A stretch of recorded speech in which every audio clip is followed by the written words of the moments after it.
He's coming. Half the men out there are killers. Half of them are accomplices. They are all afraid of Bohannon. This rebel must be dealt with. Killed the wrong man. They'll find you. Not where I'm going. A lot of unfinished business, Mr. Bohannon. Come on and finish this job right now! Go on and pull the trigger.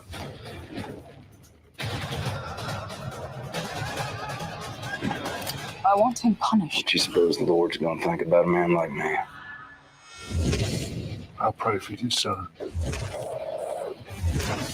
I'm supposed to believe you don't want nothing out of this. It will be apocalyptic.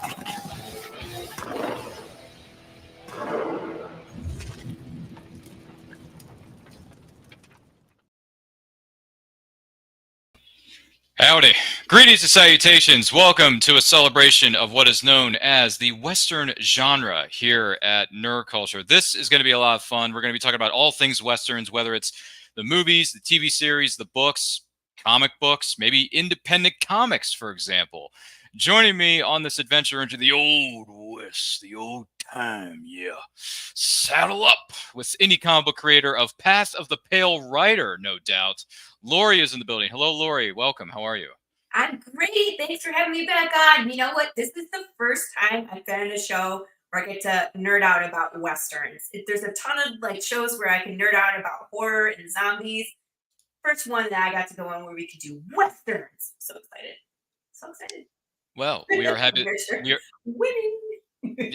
Winning, yes. And for those of you, if you have any thoughts about anything in the Western genre, movies, TV series, books, comic books, anything at all concerning the Western genre, let us know in the comments. Let us know in the chat. Our producer is going to be monitoring it as we go throughout the course of this program. So saddle up, sit back, relax, and enjoy this program. And don't forget to like and share this with everyone you know.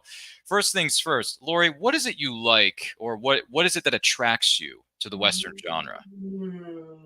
The Western genre is the gateway drug for apocalypse series. If you like apocalypse series, let's compare Westerns and apocalypse, right? Because in a Western, you're in the wild, you have limited resources. A lot of times there's no electricity, no running water. Also, we have a lawless group of people. Usually there's a hero and there's bandits. There's people out doing whatever they want. Sounds familiar, right? We get lots of gunfights, saloon brawls. It's the same. So if you like apocalypse, basically Westerns were there first. And they already did it. Maybe with a little less viruses, but more like bandits taking over freaking towns and taking over gold mines and doing things they're not supposed to. I just love the ruggedness of it, the lawlessness, and the hero figure coming in and doing what's right against all odds, right? I don't know if I can follow that up. That's going to be tough. But we thank you. We thank you for sharing those. By the way, Richard Durays here. He says, "Duh, winning."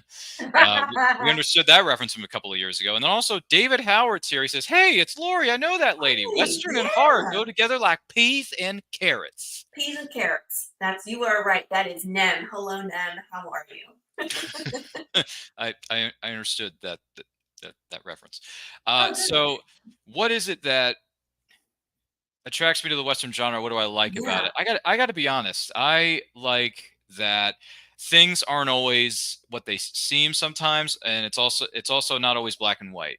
There are gray areas. Some people, outlaws do things for the right reasons. Sometimes they do them for the wrong ones. You know what I'm saying?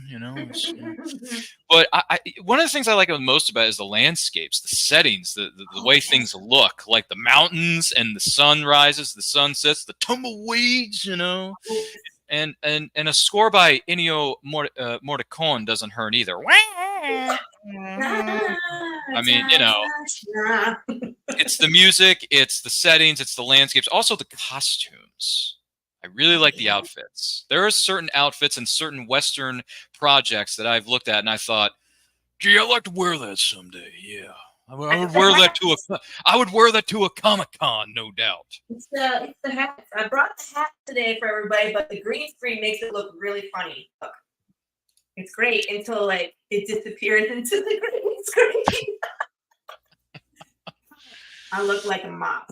I gotta like turn my head down for it to work. So it's here. It's legit. It's from Texas, but I'm not gonna. It's so listen, it's okay, but yeah, those are some of the things that attract me to what is known as the Western genre. Sometimes, and I mean, anti-heroes have been around in all kinds of stories, all types of genres. This isn't the first one to use that kind of system or conveyance, whatever it may be. But outlaws, anti-heroes, some people just don't want to do good things, but deep down inside they're like, there's something inside me. I got to do this. I don't know why, but I got to do it. You're going on instinct, and things like that. Yeah. Also, a Wild West shootout never hurt anybody, right? No, wait, people died. Those are the best. I mean, those, shootouts, whether it's, outside of a saloon, whether it's inside a saloon, whether it's upstairs in the hotel with a certain lady friend that I won't reference. So, it's just things happen. Sometimes things get out of control. You never know. Things are wild in the West. Wow. I'm just saying. See what I did there? Yeah, I'm carrying my words very carefully. So those are some of the things that I like about the Western genre. That the costumes and the landscapes, the way things are shot in film and television, are just really just magnificent looking. Honestly, I like to get on horseback and just ride around and watch a sunset one night. Just sitting there on your horse, looking out in the distance, or riding off into the sunset. Wearing your poncho and your hat. Something like that. Yes. Yeah. Maybe one of those. I'm not sure. But those are some of the things that attract me to that genre. Now, what is it? Lori, what are some of your favorite Western? Let's start here. Let's start with Western motion pictures. Any Western movies? Well, I got a whole bunch, and Clint Eastwood is definitely up there. There's a ton of spaghetti Western Clint Eastwood movies, but I'm, of course, going to choose for this show Pale Rider. Obviously, there are connections between this and my series. There's a lot of connections between Clint Eastwood's rugged look and my character as well. But this is just a great story. It's about a town that's in duress, and this Pale Rider shows up to take revenge. And they kind of wonder, is it Death himself that rode into their town? It still has that reference, like when the movie opens, they read that, he who rode upon the pale horse is named Death, and hell followed with him. And I was like, yes! So that's just such a great opening. As he's riding in, they don't explain anything to you, but it's so iconic and definitely taps into my roots and what I wanted my comic to look like. So hands down, one of my favorites. Let's jump forward in time to the 90s. Let's do a little more modern one. What about Tombstone? Great cast. Great fight. When they're walking away when the town is burning down, I mean, that's the feeling, isn't it? That's the meme. Bad guys don't look at explosions. It's them, right? That's them. Badassery. There's so many clips that are funny and poignant from this movie, like I'll be your Huckleberry. You know what I mean? Such a great movie. Kind of brought back Westerns for the 90s. This was what I think 1993. I want to say somewhere around there. Five. Oh, okay. And yeah, I believe it was 1995. I believe it was 1995. I'm your Huckleberry, Johnny Ringo. You look like someone just walked over your grave. Oh Lord, that is just great, right? And then I'm gonna pick another one from the 90s that because again I was a little bit older and able to appreciate these movies now. The Quick and the Dead. Love this movie. I know we have a picture. There it is. If you haven't seen this movie, go watch it. There's a female gunslinger. She has a past. No one knows what it is. She joins this quick draw competition. But look who it, I mean, like Gene Hackman runs the town. There's the kid, young Leonardo DiCaprio, who claims to be his son, but no one really knows. And then, of course, what's his face, Australian guy, Russell Crowe, is like, wasn't that one of the first times? It says it on the poster. Oh, Russell Crowe, yeah. But wasn't that like one of the first times he even was? It was in his there? U.S. film debut. It was his Yeah, U.S. okay, so film that is debut, it. and in coincidentally enough, the same year of Tombstone, 1995. Okay, so they were the same. I thought Tombstone was earlier in '93, but I was wrong. So this is an amazing movie, great suspense, twist ending. There's other big actors in here besides these four, but this is of course like your core cast, and it's such a great movie. Revenge is best served cold here. But this I love because it's kind of like the gateway western for people like us. Like I had friends over, I want to say in February, and I was cooking dinner, and this was on Netflix, and I put it on, and they were like, "What's this?" And I was like, "Oh my gosh, have a seat, you're gonna have a blast." And they were just stuck there the rest of the like, "Do you want to eat?" They're like, "Well, we want to watch the next 20 minutes." I'm like, I would too. Okay, we'll watch this before we eat. Such a good movie. Such a good movie. Yeah, it definitely Yeah. is. And now, if memory serves, I Ooh. think I think you were right before. I think Tombstone did actually come out in '93, and then Quick and the Dead was '95. I'm sorry. I may have. I'll Google it. Yeah, Oh, if someone in the backstage area wants to Google fact check 1993. me, Yeah. which Lori volunteers to tribute because she's just that awesome. But I But yeah. had to double check because I was like, I thought it was, but I could be wrong. And I've been wrong on dates before. I'm terrible with like it's okay.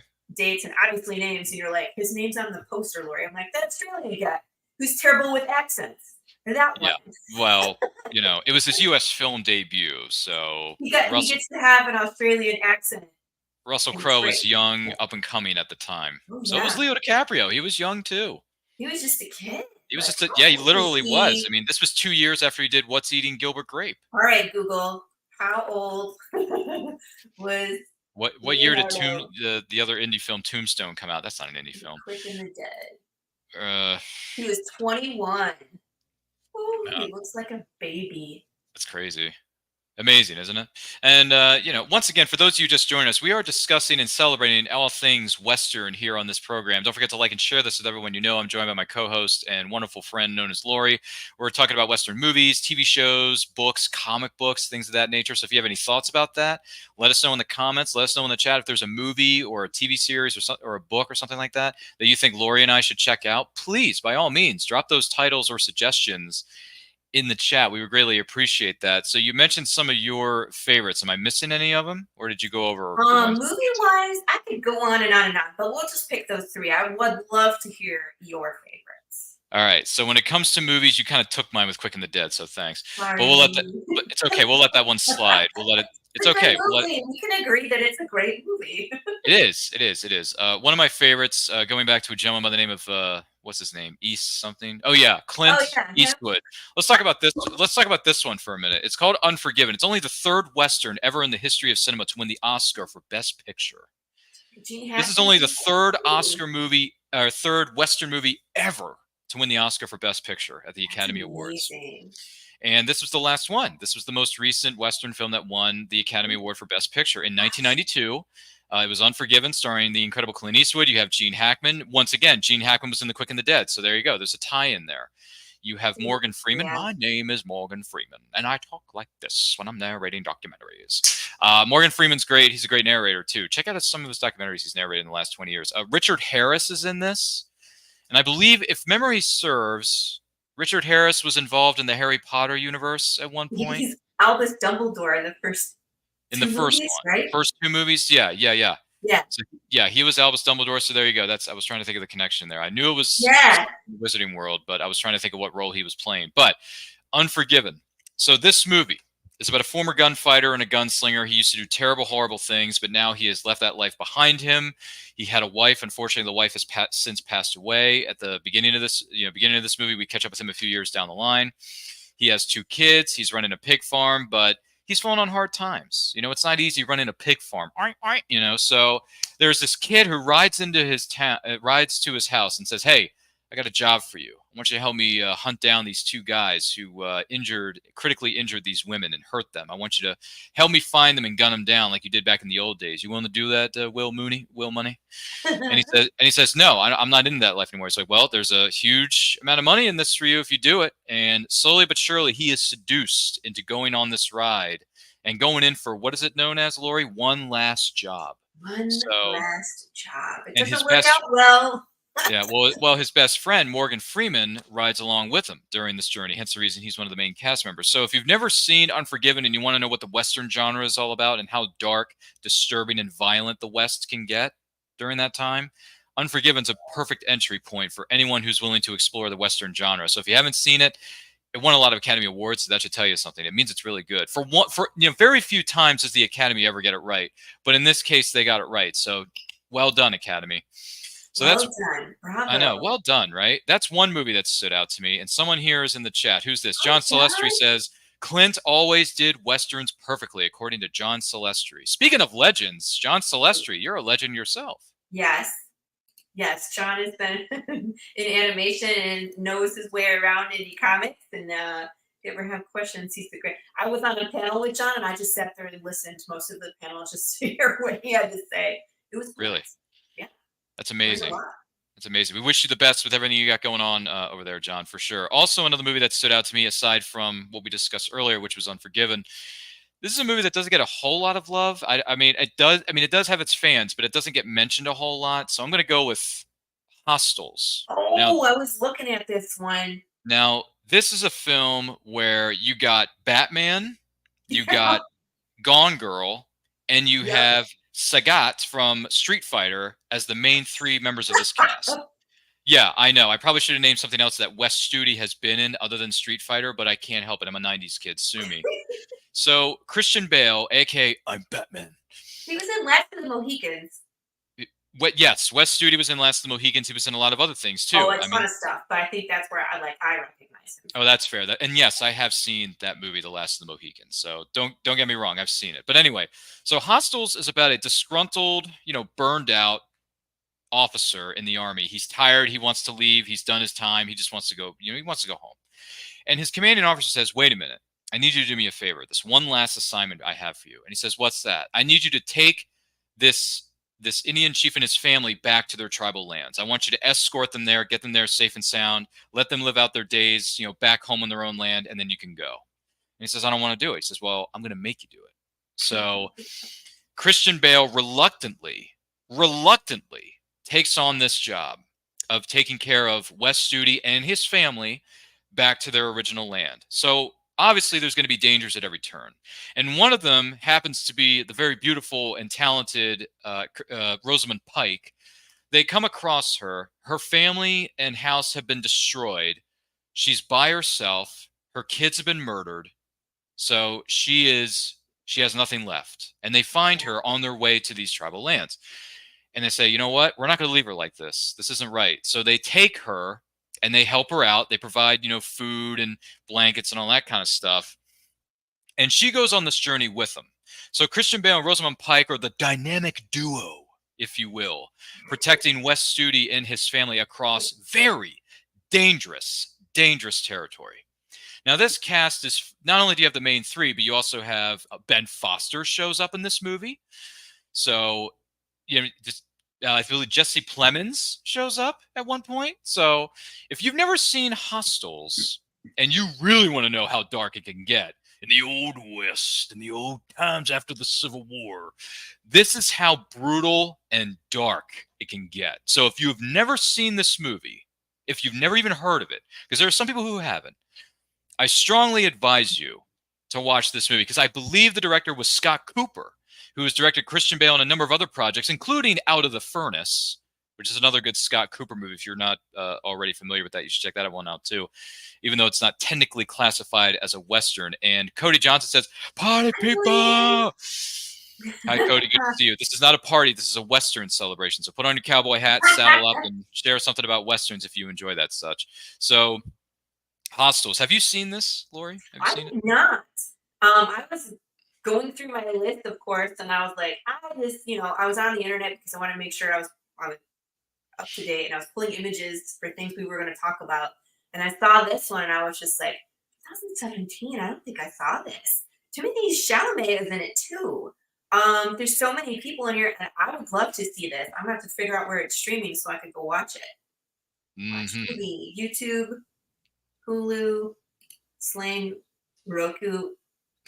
Oh, premium premium subscription. Amazon Prime Video. I can go watch. I have that. I can go watch. There you on go. Amazon Prime. Well, you can watch the movie known as Hostels there. So if you haven't seen it, I love it. check it out. Feel free to stream it if you can. Some of the other films I was going to mention, these were just some other names that I was going to throw out. We did some digging here in the studio. It's called Google. And there's a collage here that I want to bring up here for just a second. So some of these I've seen, some of these I have not. I don't know if I would put them in my top 5, top 3, whatever it is. But these are just some of the other titles that stood out to me. The Good, the Bad, and the Ugly kind of goes without saying. No, it's okay. It's fine. What I was going to say was The Good, the Bad, and the Ugly kind of goes without saying. The Outlaw Josie Wales is another great Clint Eastwood one. Have you seen that one? You've seen that one. Right? Yeah. Okay. Have you seen Young Guns or Young Guns 2? I think it's not the first one. Oh, Young Guns 2. Young Guns 2 is better. You really? It is. You should watch it. I just watched it the other day. You have both of the Magnificent Sevens up there. That's great. They're both good. Mm-hmm. Yeah, so there's that. You also have, let's see, Butch Cassidy and the Sundance Kid. That goes back to the olden times. Lonesome Dove. Yeah. The Magnificent Seven. So, those are some other ones that I just like. These are basically honorable mentions in my eyes. Maverick, even like the newer Maverick with Mel Gibson was fabulous. There were so many other like Western actors from previous movies when like spaghetti Western, like Clint Eastwood movies were popular or TV shows, and they were all in the Maverick movie. It was hilarious. Like the poker game part where they were on the steamboat was just chock full of cameos, and it was amazing. Everybody's got a gun. Yeah, you got a point there. That was James Coburn, for those of you wondering who uttered the line. Isn't that great? Those are just some of the honorable mentions that we thought we'd toss out there. In terms of movies, I know there were a few TV shows on there, which I'll get to in the next part here. But for those of you wondering what the Bantha fodder is going on, we are discussing all things Western. So feel free to let us know any of your favorites, whether it's movies or a TV series that came out recently or from many eons ago, or a book that you really enjoy that takes place in the Old West, or in an alternate Western dimension. Let us know in the comments. Let us know in the chat. Don't forget to like and share this with everyone you know. Lori is here with us, which we're very thankful to have her here. So this has been a blast thus far. So let's flip it over here a little bit. We've talked about some Western movies here, but I'm just curious, any TV series that you've watched, Lori, that stood out to you? TV series. Well, could be anything. Texas Ranger. Okay. What, you mean Walker, Texas Ranger? Like Walker, Texas Ranger. With that karate dude known as Chuck Norris, who's a Texas native. That's always a fun watch. I don't think I ever watched too many of the TV shows. It was like Bonanza.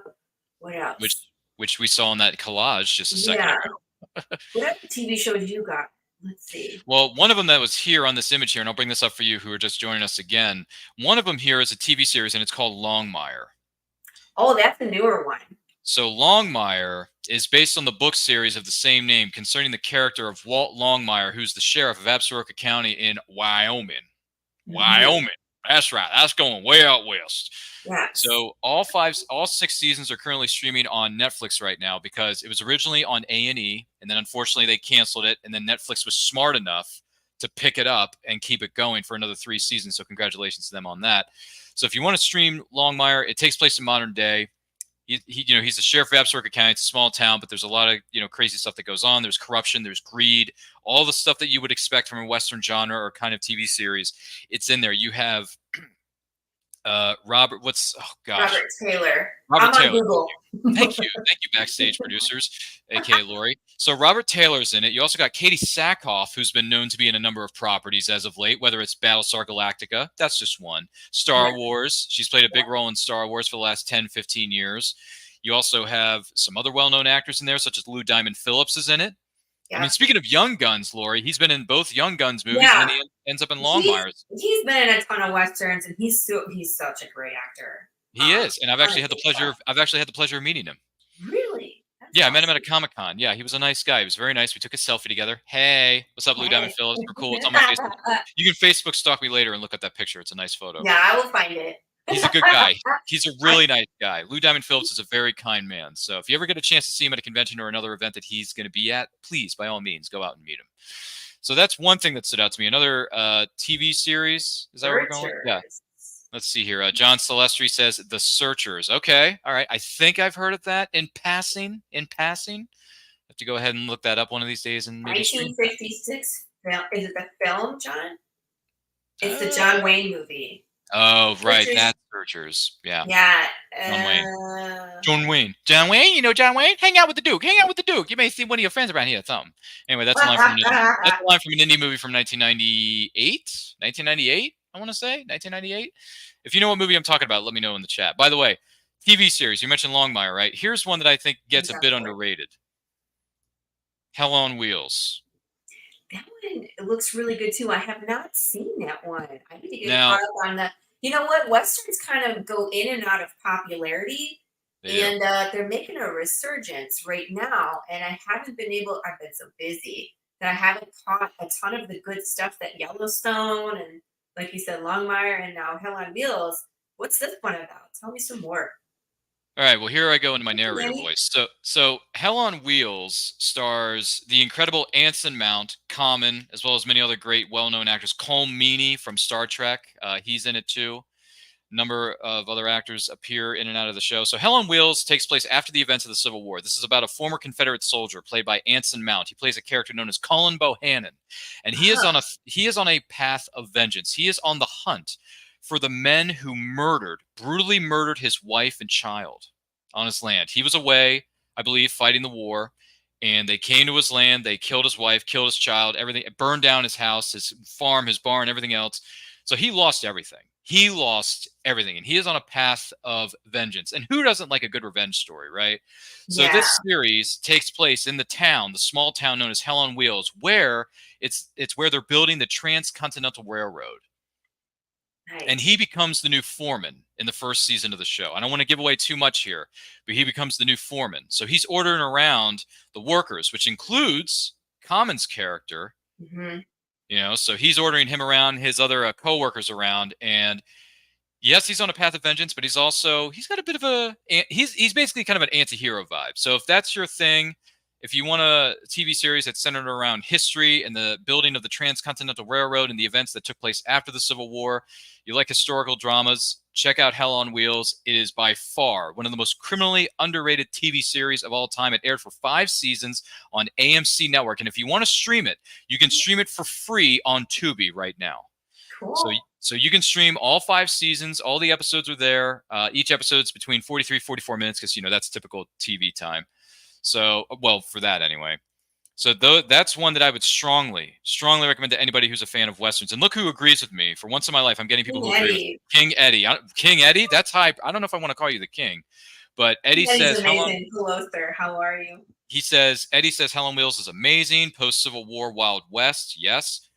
John says The Shootist is another one that we should check out. The Shootist. Yeah, there you go. That's another one. Eddie goes on to say he becomes friends with Ulysses Grant, and that's amazing considering their Confederate past. Yeah, on Hell on Wheels. Yeah. So, and then Eddie says, best villain in the show, the Swede. Yes, the Swede was a fantastic... Yeah, he's a fantastic villain on the show, Hell on Wheels. So go ahead and stream it. It's all there for free on Tubi, Tubi. You can stream it right now. And then Pop Seeley. Who's Pop Seeley? I wonder who that is. Hey, yo. What's up, Pops? It's time to take a little survey. Anson Mount was the guy that played Black Bolt. Mm-hmm. In Inhumans, yes. Well, he was in the Doctor Strange. Oh yes. Multiverse. Yeah. Yep. He was Black Bolt. And he also played the ex-boyfriend of Lex Luthor's love interest on Smallville way back when in season 2. Fun fact. And he also was one of the lead actors on an NBC drama known as Conviction from the creator of Law & Order, Dick Wolf. And he does Star Wars? Star Trek. Yes, he is Captain Pike. He's Captain Pike. Thank you. I was like, I'm going to mess this up. Yeah, it's okay. He's Captain Christopher Pike. For those of you wondering what character we're specifically referring to, we're talking about Star Trek Strange New Worlds. So there you go. You're welcome. So that's, what was it? Was that 2 that I just named, or was that 3? No, that was 2.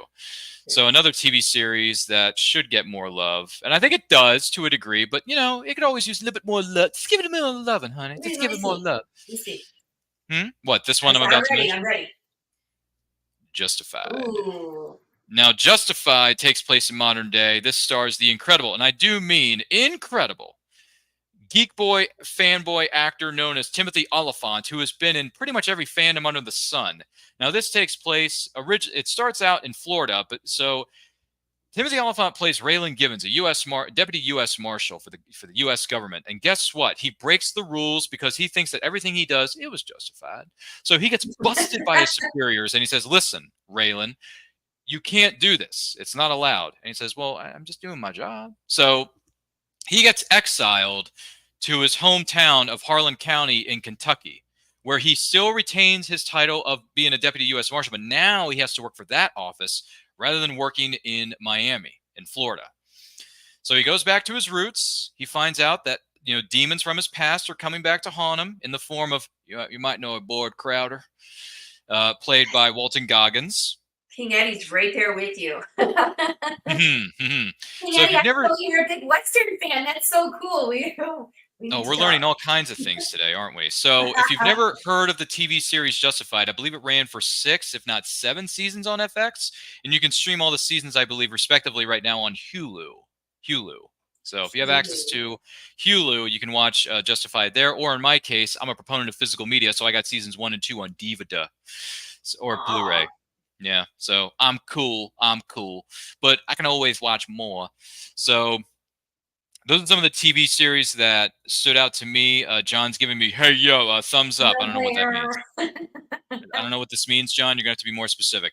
Eddie says, amazing. John Celestri says, Deadwood. If it hasn't already been mentioned, it's one of the best shows of all time. Yeah. I haven't seen Deadwood. It's pretty good. You would like it. I hear it's great. And also, Timothy Olyphant is in that. Mm-hmm. Timothy Olyphant's one of the lead characters alongside Ian McShane, another great accomplished actor. Yes. Oh, Lord. Oh, isn't Ian McShane great?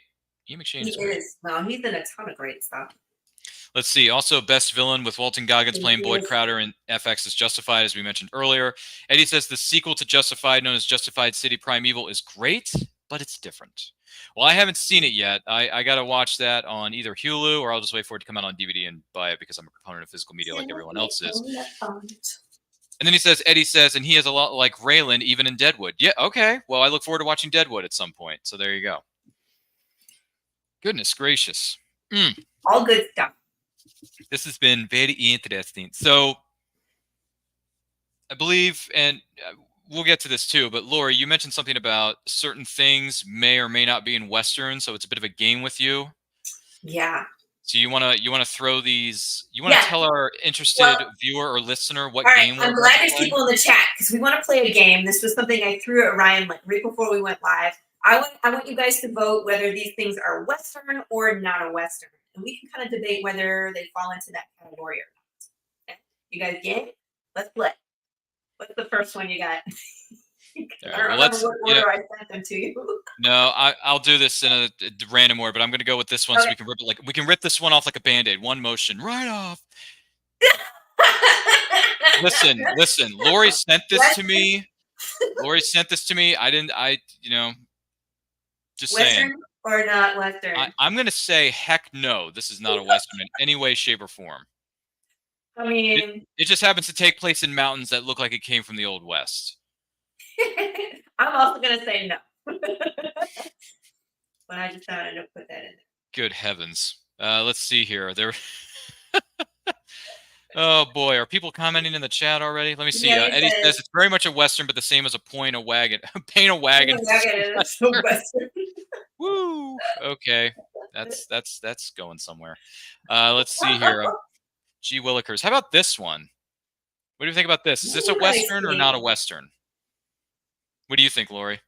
Well, I think they are paying homage to a Western, but I think they're yes and no. It's kind of borderline. Like some of the characters are considered Western because they're living that life, but obviously Doc and Marty are from the future, so they are not. So going back, but having to be in a Western, I don't know. You know what I mean? This one's a good one to question. Like we could debate that it is or it isn't. You know what I mean? Yeah, for me, I'd say it is a Western. I'm torn. on In this my one. opinion, and you can think differently about this, and that's fine. Yeah. But it's Carrie's Western tropes. Good Lord. For me, Back to the Future Part 3 specifically to me is a Western. Why? Well, it takes place in 1885.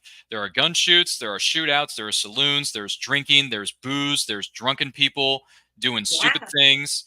There's Mad Dog Tannen, who doesn't like to be called certain nicknames, and he gets upset about that. So, so to me, it's a Western. I don't know if the person who may be watching or listening to this disagrees or agrees with me, but hey, it's in the microphone is not hooked up correctly. Yeah, you do sound a bit different than the last time I saw you. Let me fix it. Give her a second, fellas. By the way, Paul Gomez says, Lori, why do you sound so far away? Sounding so far away. And then Eddie says, in several water trough gags. Yeah. There are definitely some water. There we go. How's that? There you are. There you are. You're good now. Put your system back. There you are. You're alive. She's alive, everybody. She just had to take a bit of a... I noticed, I probably should have said this earlier. There's a behind-the-scenes story for you to take home to your kids. I was going to say to Lori before we even started, I said, Lori, you sound different. What's going on with you? I don't get it. I would have been like... But now we know why. God, because my now microphone was the wrong microphone. Dang it. Yeah, and then let me see. Paul Gomez says Back to the Future Part 3 is so much a Western. Clint Eastwood gets mentioned, huh? Yeah. And also, Marty is calling himself. Marty calls himself Clint Eastwood. What kind of a stupid name is that? I think he's the run of the litter. Would you take a look at this pearly whites? Heck, I haven't seen like Michael Jackson in the movie, though. You know what I mean? Like, I don't know. He was moonwalking. So what? Yes. Anybody can moonwalk in a Western. Anybody can. Western? Clint Eastwood could moonwalk if he wanted to. Well, but he's not going to. He did.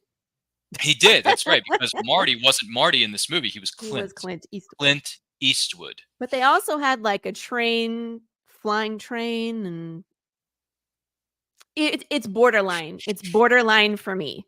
But gotta have the water trough gag in a Western setting. And then Paul Gomez says, I actually said it just like that too. Same voice. Water. You want water, you have to stick your head out in the horse trough out there. And here we pour whiskey. That's a great movie too. We pour whiskey. We mentioned, that was in the collage we brought up to our viewer or listeners earlier. Blazing Saddles was on that collage there, John. So good point. Let's see here. So there was Back to the Future 3. Let's bring up this one, for example. How about this one? Is that a Western to you? Yes. It's a modern take on a Western. It's, of course, been Quentin Tarantino-ified, but I would say yes. It has all the same themes, and there might be a little extra blood than what we're used to seeing in a Western, but I would still classify it as a Western. Heck yeah. A lot of people injured themselves while making this movie. Remember the dinner scene with Leo DiCaprio? He actually broke his arm. He broke his hand or his finger. He was bleeding. He hit a glass and it shattered, and he was bleeding all over, which was poor Carrie. What's her name? Carrie, the lady who was like wiping it on her face, and it was like, oh God! Now that I know that. You mean Kerry Washington? Yes, when he was like talking, he had her like hostage. Oh yeah. He smashed the glass, and he was like wiping the blood on her, and she was going, oh my. Yeah, it was. I'm sure that was real. Yeah. Gross. Let me see. Did you guys talk Deadwood? Yes. The newest, the newest Lone Ranger. No, we're not going to talk about that one. No. We're going to skip that. There's so many things wrong with that. Army Hammer, the cannibal.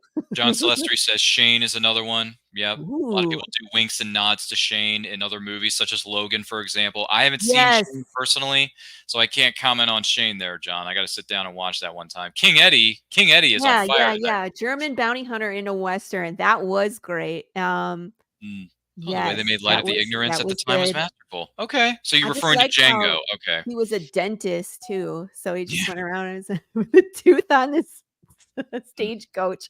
Was hilarious. Such a great movie, Django Unchained. Now, what do you think? I've never seen it, but from the trailer, it could be constituted as a Western, but I kind of think of it as more of a survival movie. I don't think of it as a Western. I just think of it as survival in the wilderness, but which does have elements of a Western in it, but at the same time, I don't exactly think of it as a Western. Right. And I'm with you. I think it's in that same time period. And if They had a few more elements that it could be, but agreed. It's definitely the reason why we watch this is to see Leonardo get mauled by a bear. Didn't the bear win the Oscar for Best Actor that year? Yeah, they stood Leo up again and they gave it to the bear. They gave it to the bear. What was the bear's name? Hey, boo boo. Was it Yogi? Was it Yogi Bear Oh, that Lord. hurt him? That's one of the reasons. Another reason I am terrified of bears. If you have seen that, it looks terrifying. You don't like Terrified bears. of bears. You don't like bears. I do not. Not even you don't like Yogi Bear. You don't like Fozzie Bear. Like you don't like any bears at all. I Not even mean, they're Fozzie? cartoony. They're not real, but like real bears, no. Stay away. Alright. I don't care. Brown bear. Anything. Black bears are probably the smallest you're gonna see, and even then, no, thank you. Brown bears, okay. grizzly bears, polar bears. You got a polar bear, and you're dead. That thing's been following you for miles. There's your. Yeah, and who'd have thunk that a polar bear could follow you all the way to a mystical island in the TV series known as Lost? There was a polar bear on Lost. Did you notice that? Yeah, there was a polar in bear the on zoo Lost. that they magic. Like, why are we in a zoo right now? Where are we? Like It's a that polar bear. show. I don't know. We all watched that show, but we all kind of griped about that show. Yeah. I don't know. I like the show for the most part. Are there a few things I probably thought could have been done better? Sure, but I still liked Lost The overall. I mean, zoo. to me, season 4 was the best because of Desmond's storyline between him and Penny. I love you, Penny. Like I was like that scene on the freighter, like the boat he was on, and he was calling, Penny through the different, timelines. And telling her that I'm not going to give up on you. I'm going to look for you. I love you, blah, blah, blah, blah. Like if you've never seen that, but specifically the scene on the freighter between Desmond and Penny, watch that scene from Lost and you will be bawling. It's so good. sad. Henry Ian Cusick and Sonia Walger are two of the finest TV actors you're ever going to see in careers, period. Yeah, I love you want some Penny. I mean, I was just bawling. It was so good. My favorite was Hurley and the number. Like, oh, he kept seeing the cursed number was cursed great. number, yeah. Mhm. There was that, and then of course everybody wants to know what was in the hatch. Oh, But like Evangeline Lilly, before she really got her big, she really blew up. breakaway, She made cameos on Smallville. No, I didn't know. She was on her first gigs were as background extras on Smallville. I didn't know that. She was filming Smallville in Canada because everything's filmed in Canada these days, Vancouver. So she was there for a lot of episodes of Smallville. If you look closely at the background actors, Evangeline Lilly was one of them. So, That's cool. you know what they say? Everybody's got to start somewhere. They do. They really do. She was It's usually in background. commercials, She was a right? background extra on Smallville. So feel free to look that up. The scenes, I believe, have been put together online on YouTube, or you can look on Smallville seasons 1, 2, and 3. So feel free to do so. By the way, Eddie says the TV series, even though we're getting off the beaten path here, Yeah, sorry. Lost was cool, but mainly because it was filmed in Hawaii. You used to see That's Daniel where- Day Kim all the time. When that was running, solid cast, the story fizzled. You hung out with Daniel Day Kim every day? Dude, I'm so I don't know jealous of about you, every day. Were you with him every day? That would be neat. Eddie, but, I'm jealous of you, man. King Eddie's out that way. Yeah. You're in That's really Hawaii, awesome. Eddie? Oh my gosh, man, that's killer. So what were we? Western I don't or know not a what Western? we're I'm trying to talking think. We were talking about something that could be considered a Western or B, not a Western. So that's where we were going with. So we mentioned a few. I think there was one more, but I don't. Do it. I'm not going to bring up the image. I'm just going to say it out loud because I'm too embarrassed to bring No, up the image. put it up. Come on. All right. Well, give me. This was a joke, everybody. It was not meant to be serious. It was like one last thing, and we can all laugh about it because obviously the answer is no. Although it wishes. It wishes it was. It wishes it. All right. What do we think about this? What do we think about this? What do we think? Could this movie be construed as a Western genre film or not a Western? Does anyone have a vote on this? Anybody at all? My vote is burn it with fire. Please. See, everybody Listen. agrees. Burn it. You know, listen, I grew up in the 90s watching this, so We all saw it. we all saw it. We were all there, right? Whether we saw it Yeah. in the theater or whether we saw it on VHS as a kid, which Lord. which is probably how I saw it, Lori, just to be perfectly honest with you. Plus, looking at Salma Hayek for an hour and a half isn't too shabby either, because she's one of the most beautiful women that ever walked the face of the earth. You know, she just turned 53, but she doesn't look a day over 25. She looks amazing. She's by the way, 53, yeah. but she hasn't aged a day since we met her way back when. And like, what was it, 1993, 1994, when From Dusk Till Dawn? From Dusk Till Dawn. Yeah. Dusk Till gotta Dawn. Does be- anybody remember that? Do you remember that? Yes. From Dusk Till Dawn? Amazing. I don't know. With Oh, by the way, snake? remember what? How can do you you remember- forget? Do you the remember what snake? she says? Did you remember what she says at the end of the movie From Dusk Till Dawn, where she says, "Welcome to hell. No thanks. I already had a wife." And then George Clooney shoots the chandelier and it just kills her right there. Anybody remember that? Oh, that's a good part. That's such a great movie. Also, Quentin Tarantino, Wild Wild West. It was a Eddie joke. says, "Burn my eyes before seeing this movie again." Eddie says it's definitely not a Western. Paul Gomez says it is based off a famous Western television series of the same name. Yes, it is. However, why? Why? This is why Hollywood sucks. The metal spider Was supposed to be the spider in Superman Lives What Happened. Kind of glad that didn't get made after seeing this motion picture known as Wild Wild West. And then Paul Gomez goes on to say, what guy doesn't remember From Dusk Till Dawn? Drool. Yeah, Selma Hayek in that one. Well, who wasn't in that movie? You had like 30 actors in that thing. Clooney, Quentin Tarantino, Who was what was his name? Danny Trejo. Yeah. Danny Trejo. Cheech Marin. Cheech Yep. Marin. Cheech Marin was in it. Who else was Antonio in that or no? Not I in don't that think one. No, he wasn't in that one. He was in Once Upon a Time in Mexico, Desperado, all those. which I don't have the image here, but does the movie Once Upon a Time in Mexico be considered a Western? I would say yes.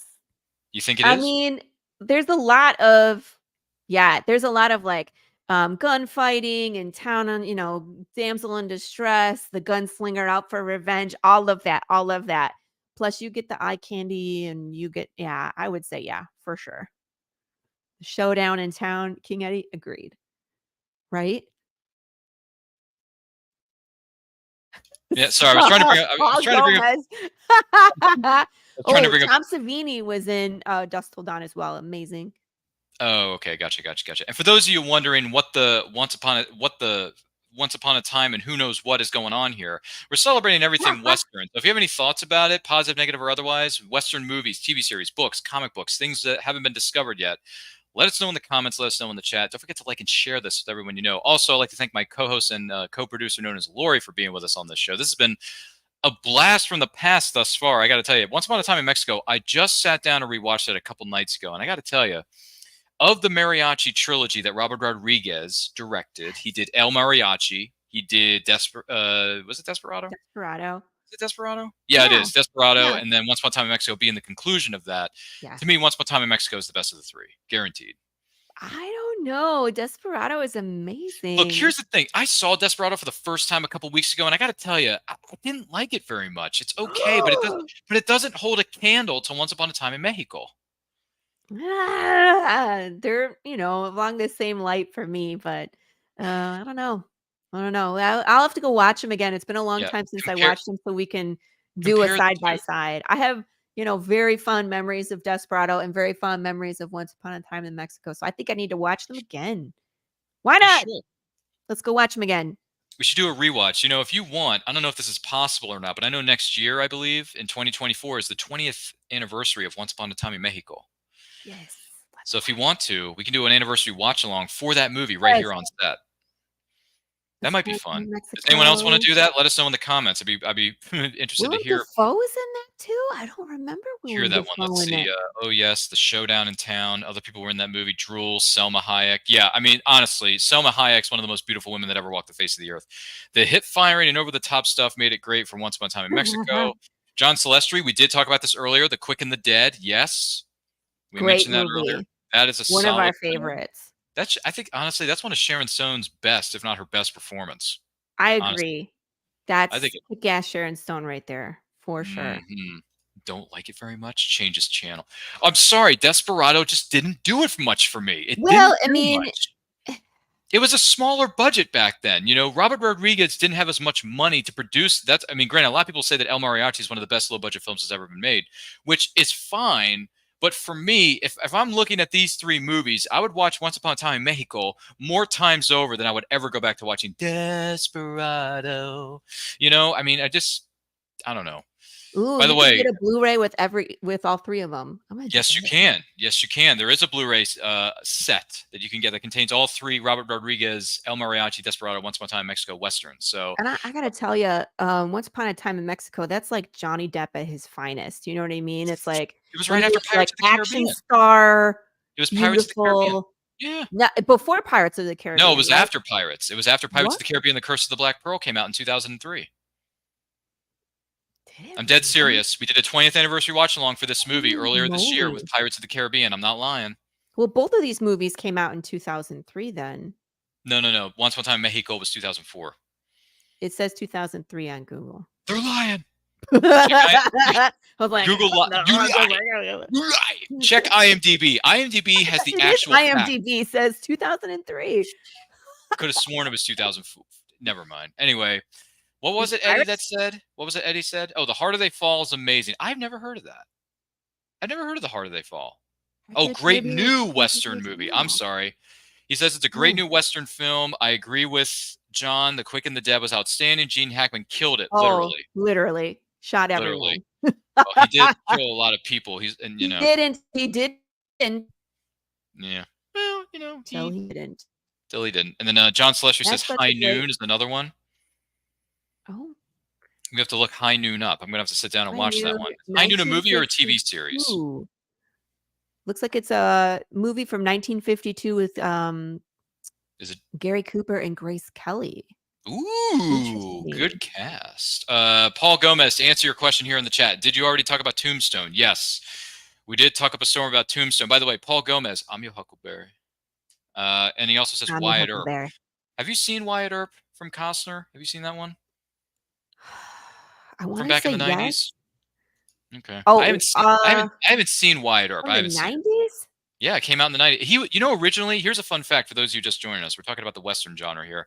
Specifically, do you know Oh, the originally Kevin movie. Costner was supposed to direct or star in Oh. Tombstone? But they couldn't get him. Yes, They okay. couldn't seal the deal, so he ended up making his own Western, which became Wyatt Earp. Gotcha. Okay. I have seen this, but it's been a long time. Jim Caviezel's and Gene Hackman. Are they in Wyatt Earp too? Yeah. Jeez, I got to go back and watch this. Holy cow, I didn't know Jim Caviezel was in that. Man. 1994. I gotta tell you, like the 90s was such a great time for westerns. It was like the movies were so good. You know what I mean? It was just like the Renaissance. They all came back. The Outlaw Josie Wales. Yeah, of that's a course. good one. We get compared to Outlaw Josie Wales at times, and I feel like every time someone brings that up, I'm like, yes, thank you. You know what the best line in that movie is, That as a Lori? compliment.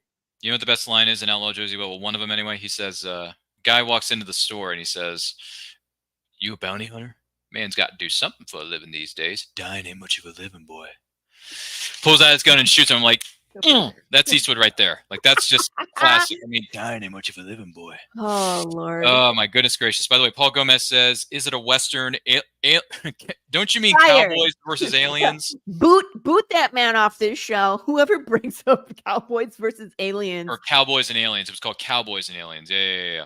Harrison Ford, wasn't it? He was in it. He was the main. He was one of the two leads. Harrison Ford. Who was the other guy? It was like Daniel Craig. Daniel Craig. It was James Bond. James Bond and And- Indiana Jones were in the same movie together. Yeah. No. We're gonna delete that one like it never happened. Tombstone Territory is a TV series for John Celestri that we should check out. Tombstone Territory. Okay, have to write that one down, Lori. Can I mention a book that I really? Well, we were going to get to that here in a second, but if you want to, yeah, sure, go ahead. What are some Western books that you enjoy the most, other than your own? This one. This is such a good book. This is called East of West, and highly influenced Path of the Pale Rider because you're in the West, but it's like it's an apocalyptic West, and it has the world divided into territories from the Civil War. So basically, if the Civil War didn't get resolved and like the country got put back together, and then you have like you still have the Confederacy. Out west, like California, is the Republic of China. You have native territories, you have the Confederacy, and then the Union. So, and then the land of the free slaves. It's an amazing story, but it's like in the future of all that. You know what I mean? So if that's the way the country was split up, and then it's the future from that, and then the apocalypse happens. This is let me see. Of course, it's John Hickman and then Dragotta Martin. If you haven't read this is such a great read. Beautiful, beautiful work. The story is amazing, and it's about death. The four horsemen of the apocalypse wake up, and death is not with them. He's not on the same team, and death falls in love with a woman, so she conquers death. And it's just amazing. They're looking for stuff. They're trying to figure it out. There's this council that is trying to bring about the apocalypse. So there's a cult. There's just, it's so, I can't even, like, just look at this beautifulness. It's just amazing. Go read this. You will get lost in this story. East I'm gonna of West. I'm gonna have to get myself a copy of that, because Amazing. I've seen it mentioned in other conversations that I've had with friends of mine. I've also had it come across my desk on images on Google, because Google likes to throw things at me. Yeah. And people have mentioned, hey, if you like westerns, East West is East of West. Yeah. West, excuse me, Amazing. East of West. Amazing. Because It's again, great. you get westerns, you get apocalypse, you get an alternate future. You get all sorts of great. And Death is the main character. You are correct. So, but he's a Western gunslinging Death. And he falls in love, like a woman falls in love with him. Yes, they fall in love. Wow. It's an incredible story. Wow. Owen Wilson. Wow. There's like magic and shamanism and great fights and bounty hunters, and like the whole shebang is in here. This is an incredible story. In other words, the other horsemen show up, and yeah. Wow. So I guess it's fair to say, go to your local comic shop and buy that today. Yeah, go check out East of West for sure. East of West. Thank you. East of West. I'll have to look that up. Thank you very much. Appreciate that. Paul Gomez says, I'm still changing the channel because of what you said about Desperado. You almost had a fan for life after Lost, but for now, walks out again. Paul, come back. You'll be back. You'll be back. You'll be back. Yes, it is a Hickman. Yes. Yes. Oh, and yes. then Eddie goes on to say Death was the main character in the storyline, right? Yeah. Yes. Let's see here. The Ultimate Western, Me v. Laurie, Sunday, high noon, and Saturday too. Arlington Comic Fest. What is this all about? We're both going to be at Arlington Comic Fest Saturday and Sunday in Arlington. Paul Gomez, you want to throw down? I will bring my potato peeler, and yeah, I win. But we'll be there. Marco and I are going to be there. Marco DeFillo and myself will be at table 11 in the artist room. I'm not sure where Paul's going to be, but Paul will be there. Sam Vera will be there. And there's a bunch of us Texas locals that are in the indie scene that will be at Arlington together. We'll have to take a group photo. That'll be great.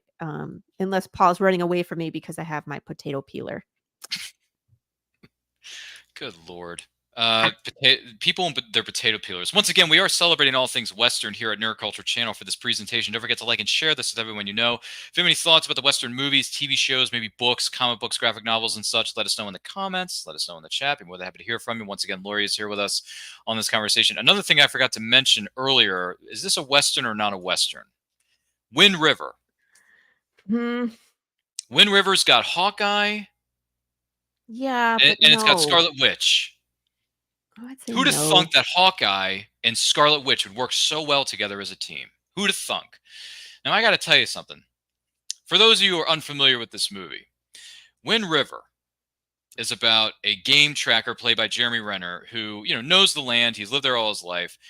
Elizabeth Olsen plays a rookie FBI agent who is sent in to investigate when the body of a young teenage girl is found on the reservation. So there's been a murder, and she's trying to figure out who killed this innocent teenage girl and why. And she utilizes Jeremy Renner's skills as a tracker to help them. They work together as a team to help them find the killer or killers who are responsible for this heinous, brutal crime. So, and it takes place in I believe it's Wyoming on a Native American reservation. So I think this could be construed as a Western. I don't know. This movie came out in 2017, and it's a Really? criminally underrated masterpiece of a film. Taylor Sheridan directed this movie. This was a directorial Really? debut, and this is the same guy who wrote the script for Sicario, Hell or Oh, High yeah. Water, and the TV series that's been blowing up the interwebs for the last X amount of years, known as Yellowstone. Huh. I haven't seen this. Well, in your case, dear Lori, you want to write this sucker down, put it on a piece of paper, and stream the living heck out of it, because this movie is On so good. Netflix. It's so good that it's great. For me, personally, I think it was my number 1 or number 2 best film of 2017. Okay. So I'll if go you have watch not it. It's seen, on. if you are into dramas and learning about other cultures and why they take things the way that they do and how they, practice their ways of life and how they go about their ways of life, respectively, of course, check out this movie, because I wouldn't say this is a fun fact, but there are some unfortunate statistics that are mentioned Mm. at the tail end of this movie Mm-hmm. that shocked me to my very Yeah. core, that this sort of things can happen, and a lot of times they go unnoticed or they go unchecked. Mm-hmm. So if you want to learn more about how some crimes aren't investigated as well as they should be, watch Wind River, because to me it was a wake-up call. Yeah. So check out Wind River, Jeremy Renner's finest work. Elizabeth Olsen, I got to be honest, Elizabeth Olsen, this is probably her best work, if not one of her absolute best crowning achievements in terms of performances. I wrote it down. So you need to stream this, watch it. It is rated R, so it's not for the kiddies, but Right. definitely sit your keister down, saddle up, watch that movie, boy or girl. I'm just saying. So that's something that stood out to me. And as far as books go, you mentioned something earlier about East of West, but I'm just curious, Mhm. who's this character? What's this all about? Who is this gentleman? Oh, that's Jude St. Clair. He is the main character in Path of the Pale Rider, and as you can see, he is very much influenced by a lot of these movies we've talked about, specifically spaghetti westerns. And if you look hard enough and he's doing the eye squints, you could probably see a little bit of Clint Eastwood in there. But same thing. Woo! Yes, POTPR. Apocalyptic West. They just go so well together. Where the lawlessness, the living on small amounts of commodities and food and water are limited, and just the amount of danger of being in the wild. This turned out so well. This was the very first thing that I got from Marco DeFillo when we were contemplating starting Path of the Pale Rider, and he drew Jude St. Clair, and I was just like, and you're hired. You know what I mean? He looks great, doesn't he? He, man's got to do something for a living these days. Damn, Right. what you living, boy.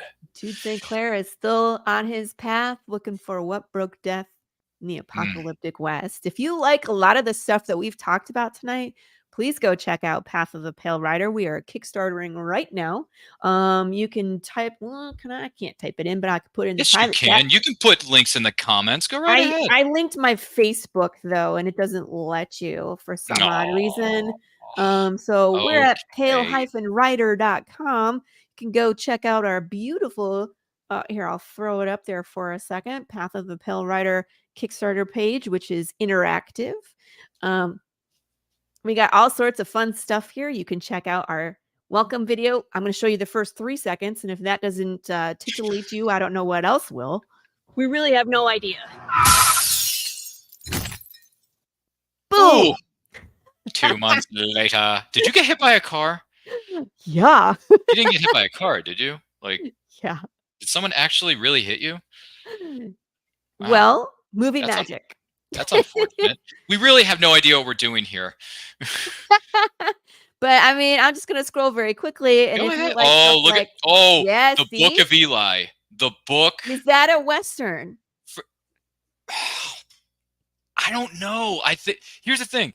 Okay, first of all, I like that you have this image on your screen right now. For those who just joined us, The Book of Eli is a criminally underrated post-apocalyptic drama starring Denzel Such Washington, a great who has movie. the last book on Earth that could save or keep the human race going.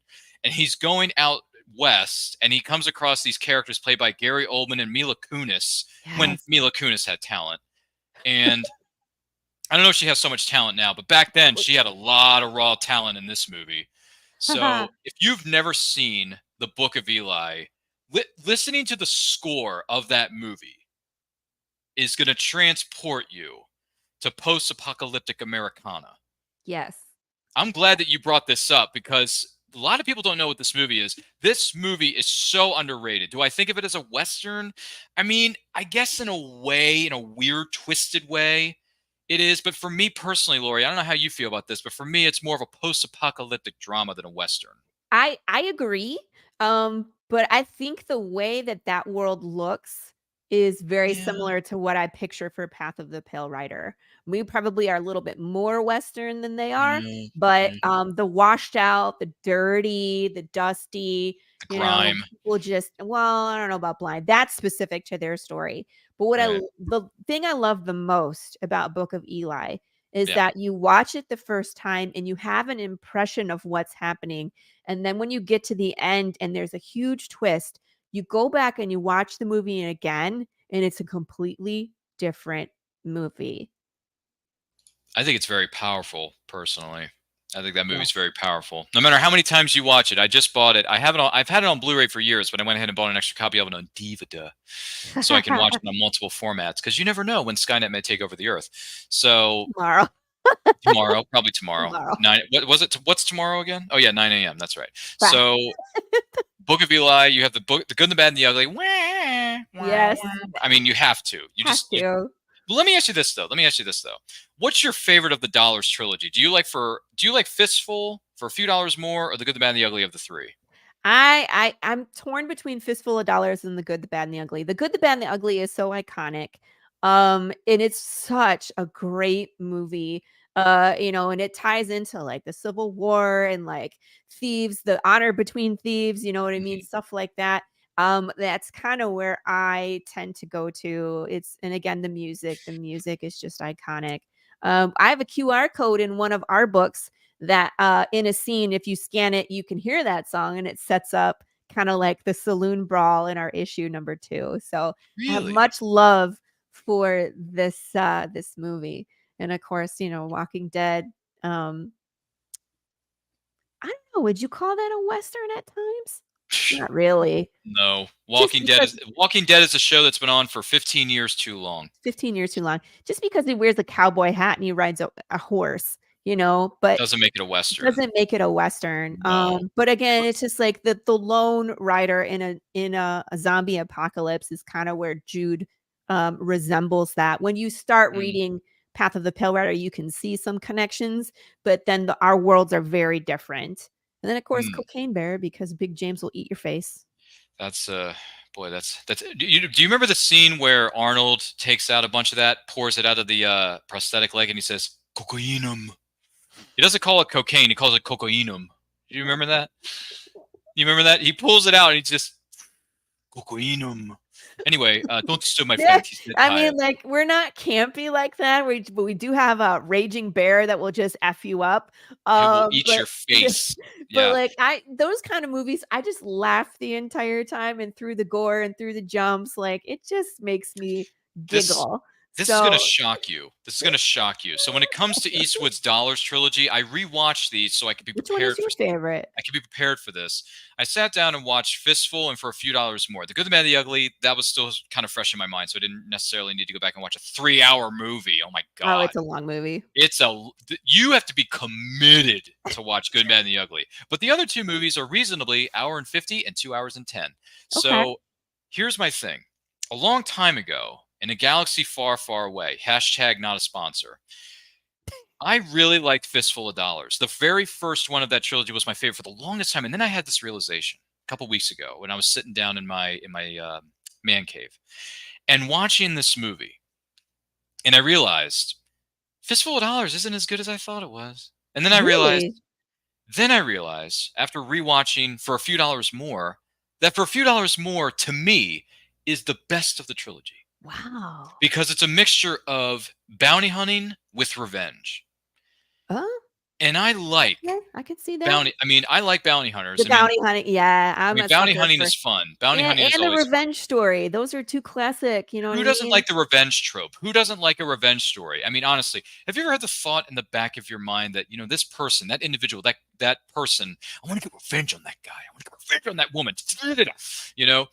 When you watch For a Few Dollars More and you hear the chime of the watch, do you remember the chime of the watch? Yes. Oh my gosh, it's haunting. And then the villain says, when the chime ends, pick up your gun. It's just, oh my gosh, it's so good. And then when Clint Eastwood walks into the bar and he's asking around about where this person is so he can collect the bounty on him, he says, what are we betting on? Your life. Alive or dead, it's your choice. It's just, Eastwood is being Eastwood, right? That's great. I love it. So, in my opinion, I don't know if you who watching or listening to this right now agree with me on this, but let us know what your favorite of the Dollars trilogy is. Let us know if you've ever heard of something known as what was it called again? The Book of Eli. By the way, Paul Gomez says yes. Book of Eli is a masterpiece, but it's not a Western. Yeah, I mean, I'm with you. It's more apocalyptic than it is Western, but I mean, like, again, great. Oh, thank you. Also known as the great story of Big James. Big James kind of moves through the world. You'll see him a few times. We probably have not seen the end of Big James. So he's out there.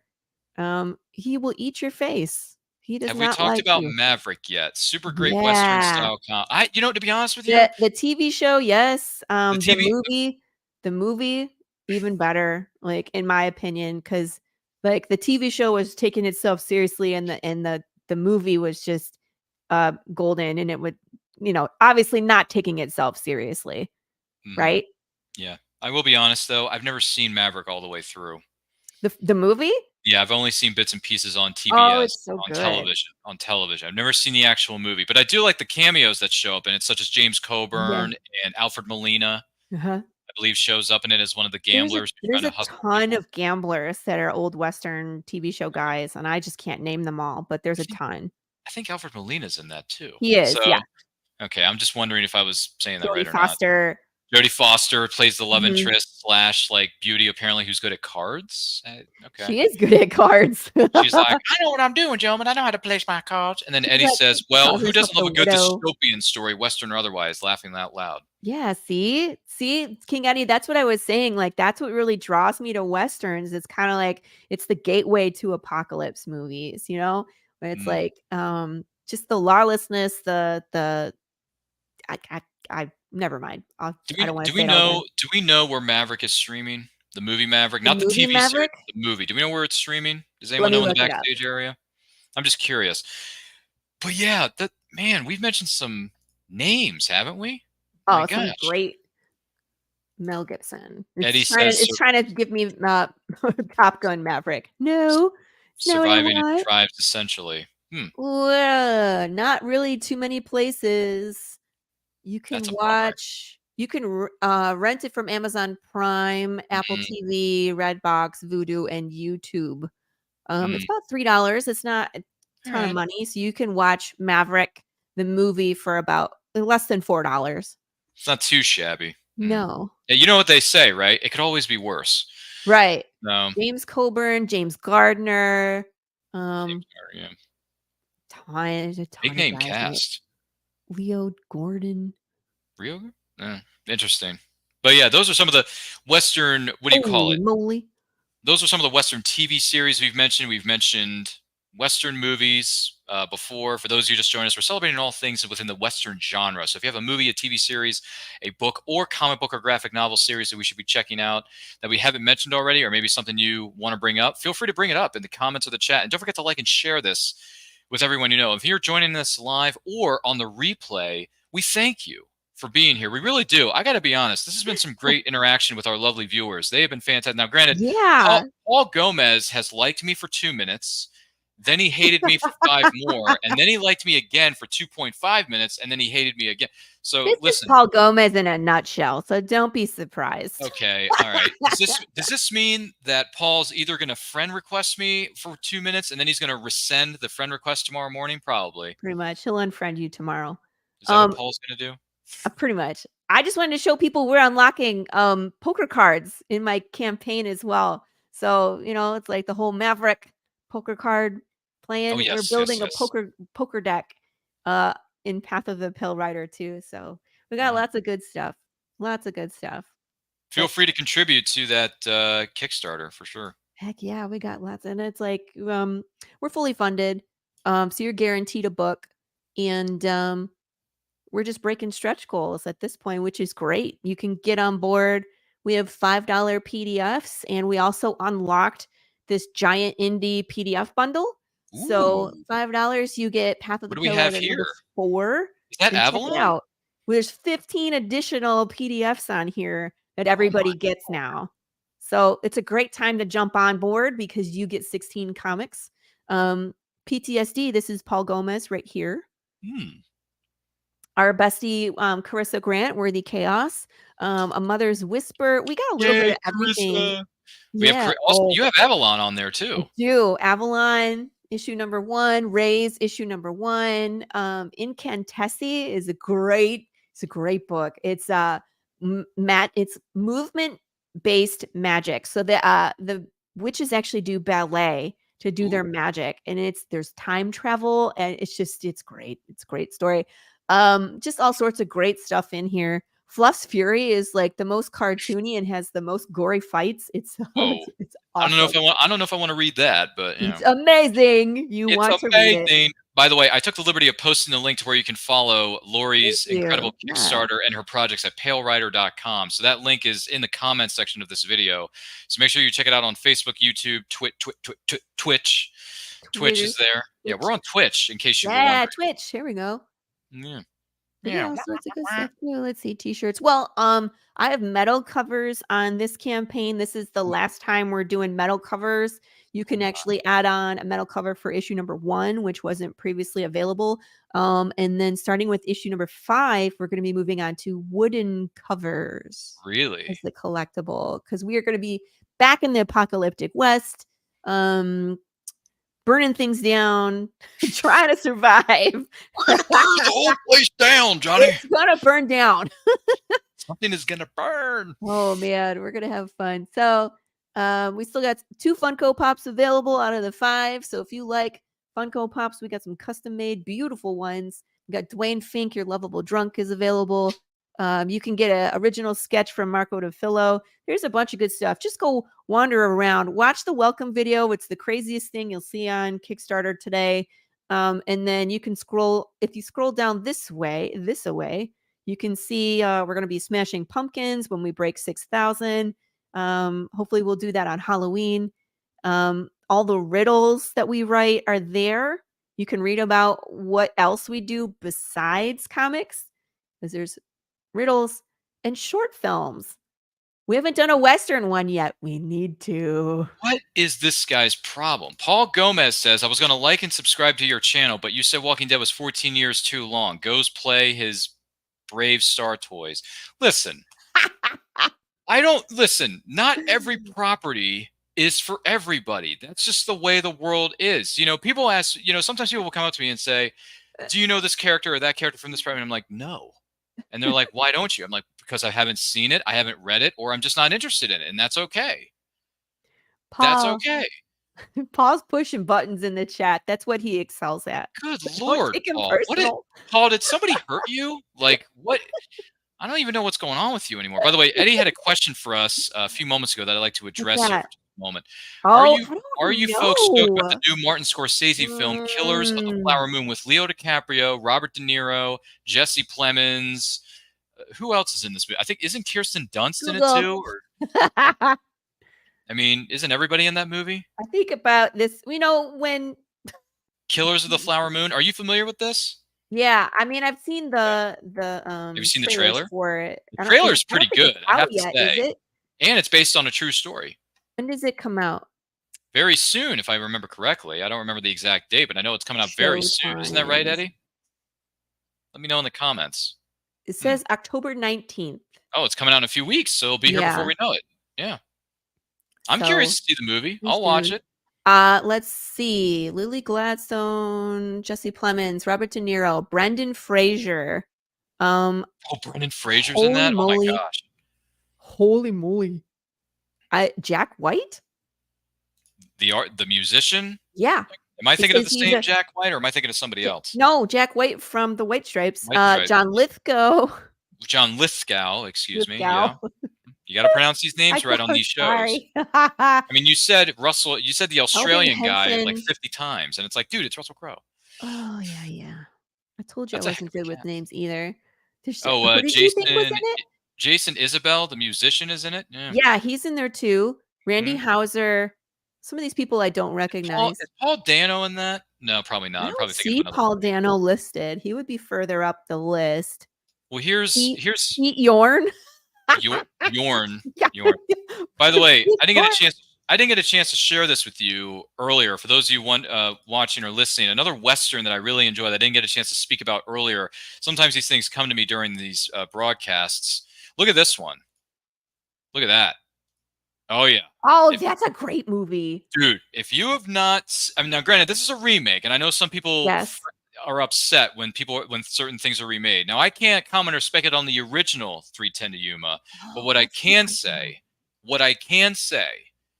is that I was there. I was in the theater when this thing came out in 2007. I was in the theater watching this, and I got to tell you, the critics stated, this is word for word, Lori. I'm not kidding you.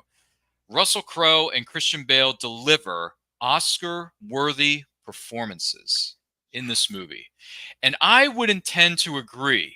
I agree as well. This is I a would tend to agree. fabulous movie. Because you got Jor-El versus Batman in the same movie at the same time in the same place, and directed by James freaking Mangold. Okay, this Great guy, movie. James Mangold, is one of the most brilliant directors who's ever walked the face of God's green earth. Because look at what it says at the bottom of that poster. It says, from the director of Walk the Line, the Johnny Cash biopic that got Reese Witherspoon an Oscar Mhm. because of Yeah. how good she was. Yeah. That's how good of a director James Mangold is. His actors tend to win Oscars. So if you've never seen this movie and you want a good entry point into the genre of the Western, Lori, Yeah. 3:10 to Yuma with Russell Jor-El Crowe and Christian I'm Batman Bale. 10 out of 10.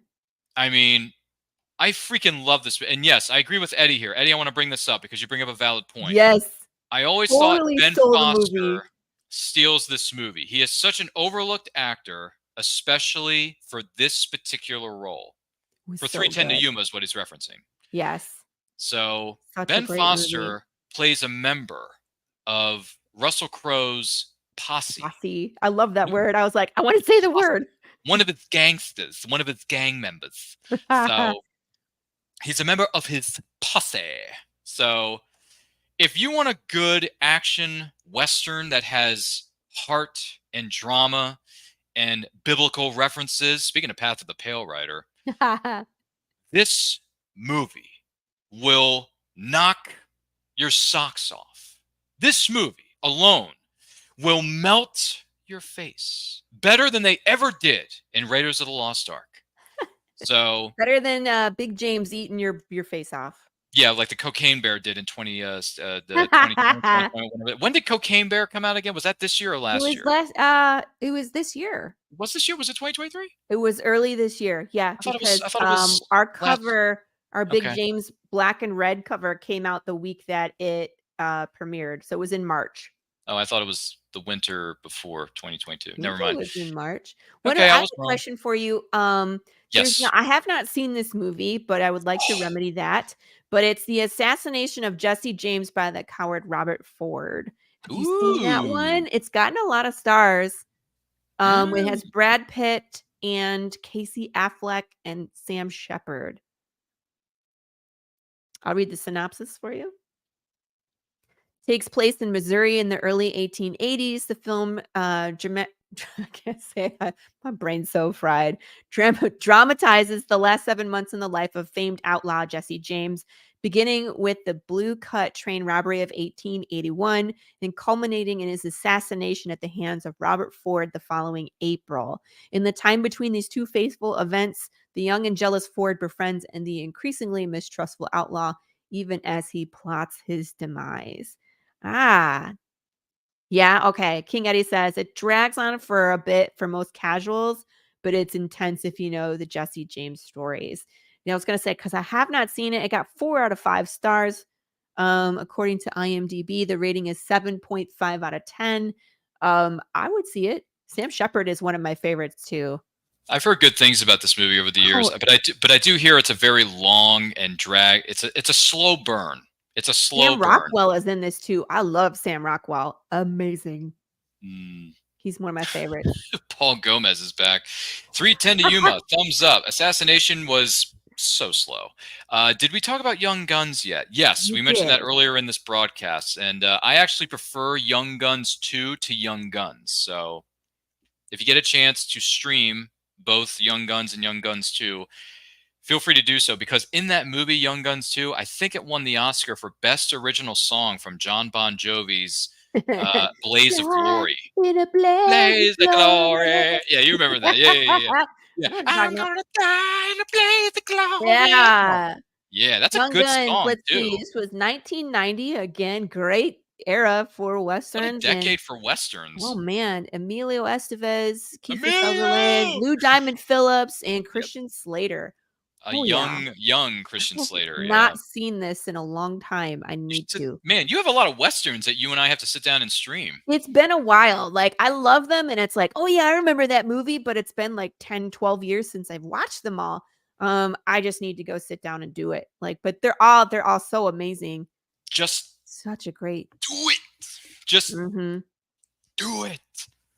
Paul Gomez, you're about to get booted in the butt. Yes, Blaze of Glory sing along next in the Ghetto. Whoa. No, In the Ghetto is the song that when you sing it in Path of the Pale Rider, I kill you. Oh. Yeah. Wow. Okay, that's getting dark. I hate that song. And Paul I hate that song. I hate it. King Eddie is saying Lonesome Dove with Robert Duvall was always on in my house. That was a whole thing way back when in the day. Wasn't it just always on TV? I feel like you would turn on the TV and some episode was on of Lonesome Dove. I think it was. I just never got around to seeing it. Plus, there wasn't a sequel, but there was a movie that was similar to Lonesome Dove. It was called Home. It was not Home on the Range. It was Open Range. Open Range. That's it. Do you remember Open Range with Robert Duvall and Kevin Costner? No. Yeah, look that one up. Open Range. Similar to that's somewhat similar. It gave me Lonesome Dove vibes. Lonesome Dove vibe was when I saw 2003, Kevin Costner, Robert Duvall. King Eddie says Open Range, the motion picture was amazing. That's another hidden gem, Former according to Eddie. gunslinger is forced to take up arms again when he and his crew are threatened by a corrupt lawman. Dun, dun, dun. It looks good. Oh, hello. Diego Luna's in there. Kim Coates. Not too many people that I recognize, but I don't care. I will see it. Let's see where it's streaming. I don't care. I'll see it. By the way, for those of you wondering, why are we just staring into the abyss? We're talking about all things Western. So if you have any thoughts about the Western genre, positive, negative, or otherwise, let us know in the comments. Let us know in the chat. Don't forget to like and share this with everyone you know. Once again, your hosts are Ryan alongside Lori. We've been having a great time so far. Another Western I forgot to mention to both of us earlier, and this is something that maybe you who are watching or listening maybe not have heard of. This is an underrated gem, as they would call it. And I'm going to try to bring this up as best I can because the image isn't the best. So Forsaken. Oh, another Kiefer Sutherland. Yeah. Oh, they're both the Sutherlands. So let's talk about this for a minute. So Forsaken is a father and son duo played by Kiefer and the gentleman known as Donald Sutherland. And so basically in this movie, Forsaken, for those of you wondering, Kiefer Sutherland is a former war hero and gunslinger who did terrible things, similar to what Will Money did in Unforgiven. So he comes home after all this killing and bloodshed. He's he's over it. He's done. He wants to make peace with himself. He wants to make amends with leaving his father, leaving his mother, leaving his family behind because he had to fight the war. He had to go off and fight the war. So there's a lot of guilt. So he comes home and he finds out that his mother is dead, finds out that there's really not much left for him other than his father's land that he still has claim to. Like, he can still claim the land, but he doesn't really want to. He just wants to live in peace. He just wants to do his own thing. So, however, there's a greedy land buyer who wants to buy up and tear up his land. And it's played by the incredible Brian Cox. Yes. Who wants That's the land. amazing. So Brian Cox is the antagonist, and reluctantly, yeah. Kiefer Sutherland is called back into action one last time to take on this greedy land grabber and save his dad, save the land, save his people, right? So it's another anti-hero making amends redemption story, if you know what I mean. So if you're into that sort of thing and you want to see a criminally underrated Western that got no marketing, no one really saw it. It came and went with a whimper. It was a selected film at TIFF, at the Toronto International Film Festival, which is great, but it got no Oscar buzz, no other awards contention, really. I mean, it may have gotten a few awards here and there, but nothing really, that stood out. And Kiefer Sutherland and Donald Sutherland, this is the first time I've ever been in anything together. Like a movie together. This is the first time that the father and son have ever done this. And I got to tell you, the people who put this film together are the producers and showrunners of 24. Oh, that's amazing. I'm sure it's amazing. I mean, besides the Sutherlands, there's Brian Cox, like you said, Demi Moore, Demi Moore's in this. Demi Moore, Michael Wincott, Michael Wincott plays a bounty hunter. He plays a bounty hunter in this movie, and Demi Moore plays a former love interest of Kiefer Sutherland's character. And by the way, Demi Moore in this movie gives some of her, if not her best acting I've ever seen her do. Period. This is better than anything.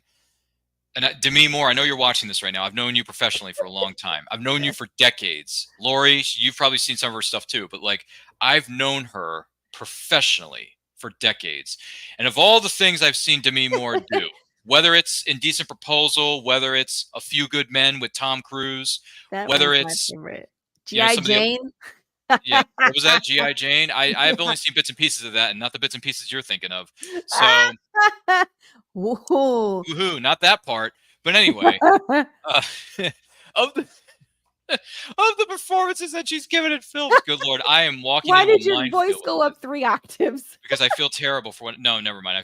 I'm just weird. I'm a weird person. So, the best performance that I've seen her give, way better than what she did in Charlie's Angels Full Throttle. Oh, terrible. Was this movie.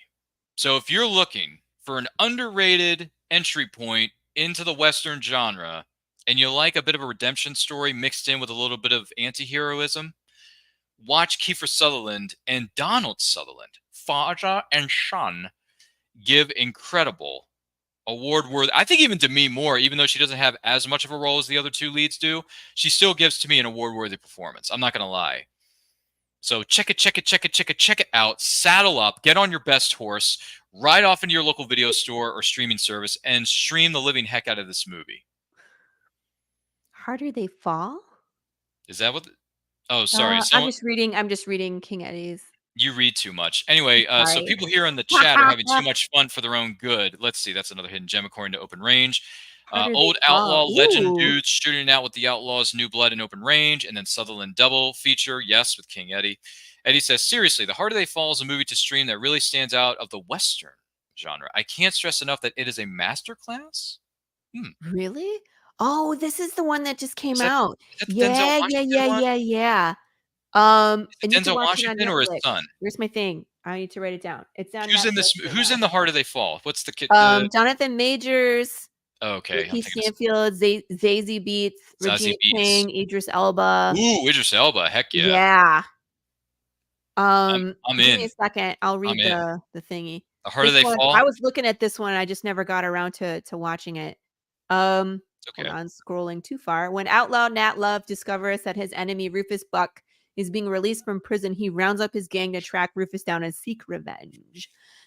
Those riding with him in this assured, righteously new school Western includes his former love stagecoach Mary, his right and left-hand men, hot-tempered Bill Pickett, and fast-drawn Jim Beckworth.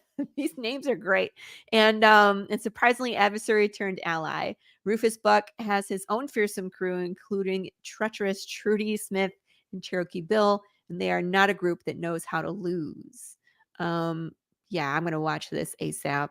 When this came out in the theater, I really wanted to see this. Yeah, I missed. There's There's a lot of things. There's a lot of movies or There's series. so that I've many missed movies, out yeah, on. that are in the theater that I don't get to. Kids. Well, yeah. For some of us, it's either the kids are taking up too much of the time, or for me, it's just I'm so used to streaming. But anyway, that's just me. So, Western stories. Any other books or graphic novels that stand out to you? Oh, I just backed all 6 issues of Six Gun Gorilla by Brian Chistow. Let me see if I can pull up an entry. It's exactly what it sounds like. It's a gorilla that was in a circus and they taught it to like trick shoot and gets his freedom and then goes around in the West. Hold on. Jeez, by the way, Gun. Eddie says Cherokee Bill has the Ben Foster vibe from 3:10 to Yuma. Okay. Nice. In the movie The Harder They Fall, I believe is what he's referencing. Okay. Cool, Eddie. Cool stuff. Ryan. You know, I know there's another Western movie that had a female leads in that movie, but I haven't seen it. But I've seen the trailer for it. It's called Banditas with Salma Hayek and Penelope Cruz. Oh. I'd have to I sit looked down and up watch that. the picture of Raquel Welch there. Oh, that's who and, that was. That's what is it called? Raquel Welch. What happened to you, Raquel Welch? We got Western. into It's it on the like, street. It got pretty ugly. Tammy Calder is the name of the movie. And she gets graped by some bandits and they kill some people and she hires someone to teach her how to fight back and she goes to get revenge. That's what that movie is. I might have Let's to see if sit I down can and watch find- that here we 'cause I like go. revenge movies. Interesting. Do. Paul Gomez says, Well- did we talk Hell on Wheels or Texas Rising TV shows? Well, we did mention Hell on Wheels, yes. Texas Rising, was that a documentary series or is that the show that was on Spike TV back in the day or I don't AMC? remember. Not sure. Anybody remember Texas Rising? King Eddie says Sixth Gun comic by Colin Boone is out as an outstanding Western. Well, what's the books that you were going to showcase? Because I know there was some that you were planning on talking about. Well, I'm still looking for Six Gun Gorilla. Let's talk sure. about those. Yes. So Paul Gomez says Six Gun Gorilla. Yay! And then he says Banditas. Drool. Oh, Paul. Are you? I haven't seen the movie yet, so I can't comment or speculate. Have you seen it, Paul? Have you seen? I guess he has. That's why he doesn't like it very much. I mean, the trailer looked good, but then again, all trailers look good until you see the actual film. And then sometimes the movie's great. True. Sometimes the movie's a hot pile of, in the words of Mad Dog Tannen, I hate manure. Poodle. Poodle. Yeah, thank you. We're having too much fun for our own good here. I blame Lori for that. So here are the books I was going to bring up to you. So these are books that are out now. You can find these on our good friends at Amazon. # not sponsor, but they could be. This is Western Anthologies, brought to you by Flinch Books and Stormgate Press. More specifically, the one on your left, if you're looking at the photo, or if you're listening, I will describe this to you in more detail. It's called Six Gun Legends, 10 Rounds of Wild West Action, presented by the kind people over there at Flinch Books. Stories written by Terrence McCauley, Jeffrey J. Marriott, Will Murray, as well as more, and it's been edited by Jim Beard and John C. Bruning. So it's got 10 short stories that take place in the Wild West. So that's brought to you by Flinch Books. And the one on your right, Lori, and for those of you watching or listening, is called Spurs and Six Shooters, Tales of the Old West, presented by Stormgate Press, led by Charles F. Millhouse. This is 9 stories, 9 short stories that take place in the Wild West, if you know what I'm saying. Yeah. So you got writers. I know. I'm so good at this narration, am I? I love the impressions. They're good. Yeah, thank you very much. Yeah, I'm getting better at this. So, you got Robert E. Ackers, John C. Bruning, Clyde Hall, Howard Donovan, Cindy Kep, Ray McKay, if I'm saying this right, Jarrett Mazza, Brian K. Morris. Hello, Brian K. Morris of Rising Tide Publications. Also, you got Adam Wayne, and it's created and edited by Charles F. Millhouse, and featuring illustrations by the one and only Clayton Merwin. So if that's your bag, baby, yeah. Yeah. And you want to read Westerns and you like Western anthologies, check out Six Gun Legends and Spurs and Six Shooters, Tales of the Old West, available on Amazon.com. Also, another book I'd like to share with you, if I may, Lori. Go ahead. I'm interested. Is Rugged, the Outcast, #1. This is available right now on Amazon and online retailers such as those, specifically Amazon and other ones. And Stormgate Press presents this one. This is written by Howard Donovan. He has a short story that appears in Spurs and Six Shooters, Tales of the Old West. And this is a continuation of that character that's featured in that anthology. He's got his own series now, and it's called Rugged the Outcast. This is book #1 in the series. So it is written by Howard Donovan. So if you're into that sort of thing, check it out. It's available on Amazon right now. So those are some of the Western books that are written by independent writers and publishers that I thought I would share with you. Hashtag always support your friends, and always hashtag support indie authors. So I found the one I was looking for. And oh, did you? Yeah, apparently you can still get it on Amazon.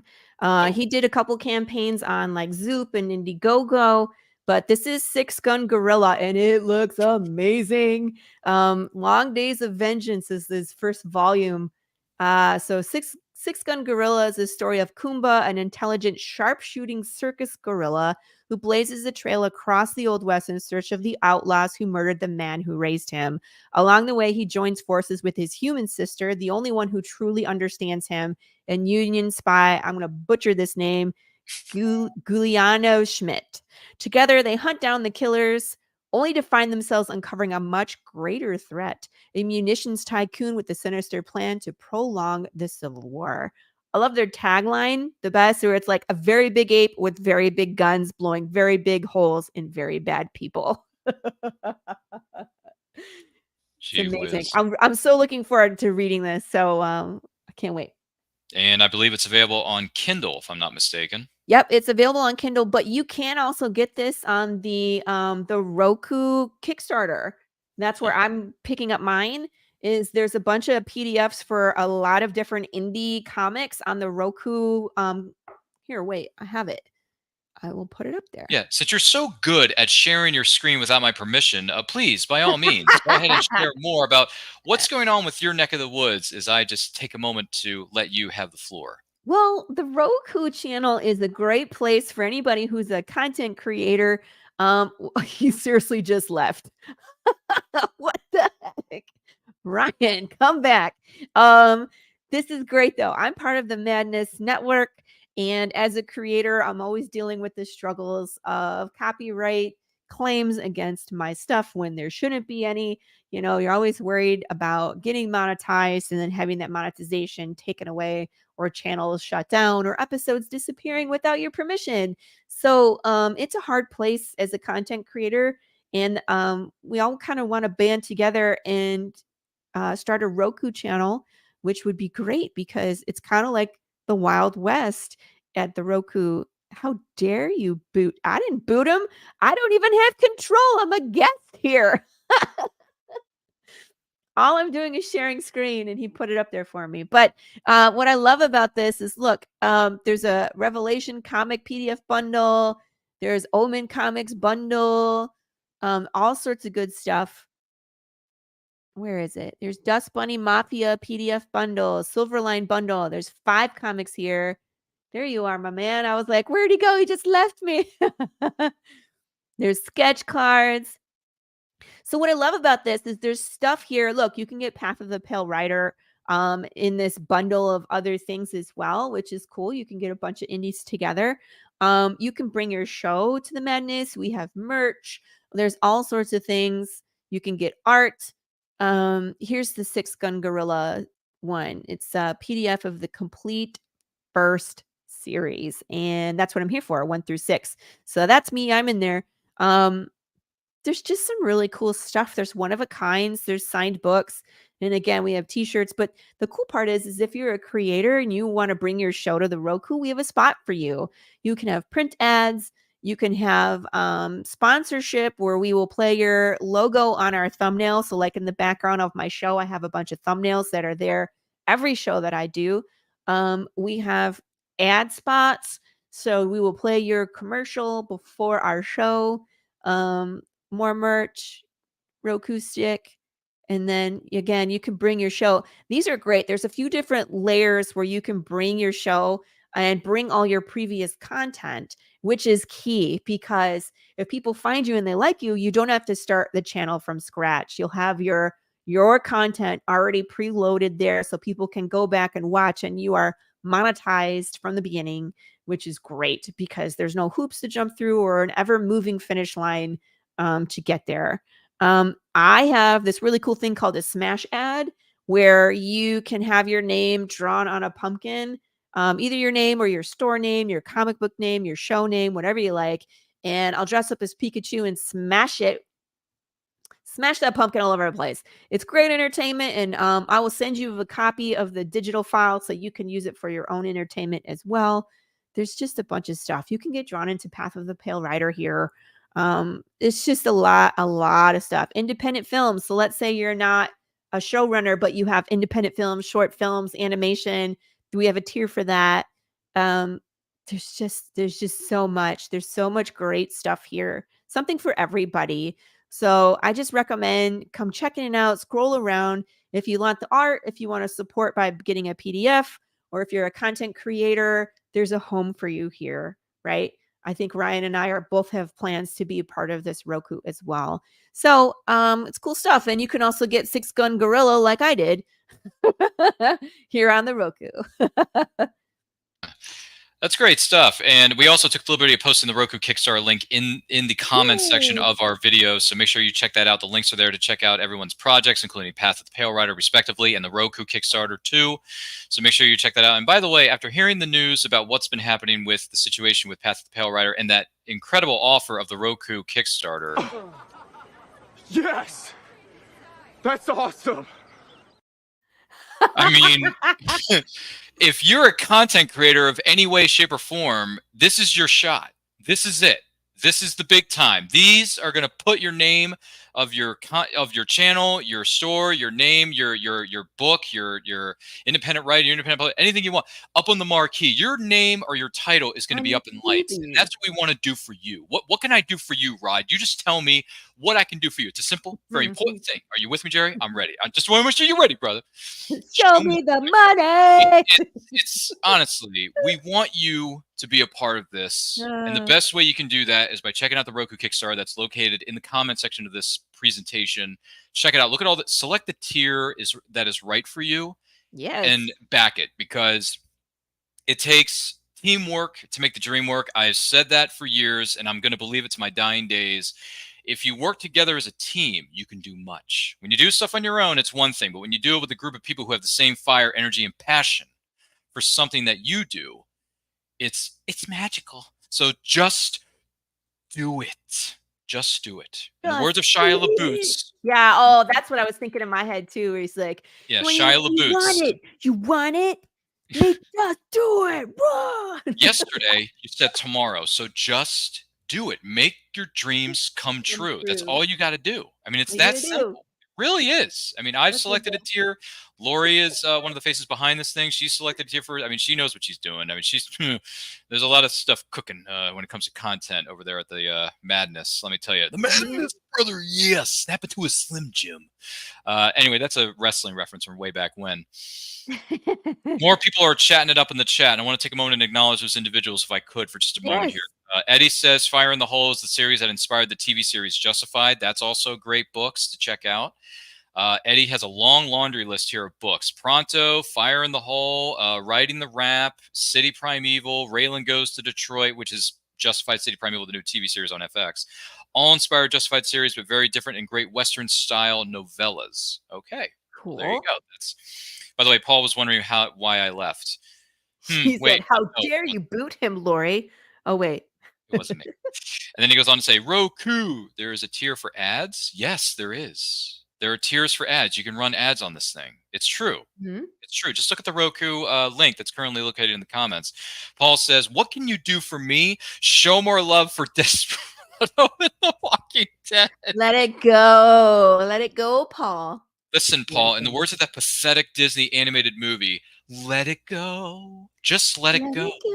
Just let it go." How many times Can't have hold your it kids made you anymore. sit down and watch that movie? My How many times have you- children's and I have watched that movie so many times. How annoying is it? They're How 6 and 9, so they're the perfect age for the Roku, the movie. My What? brain The is stuck on Roku? the Roku. Yes, we're gonna sell the children off on the Roku. Just kidding.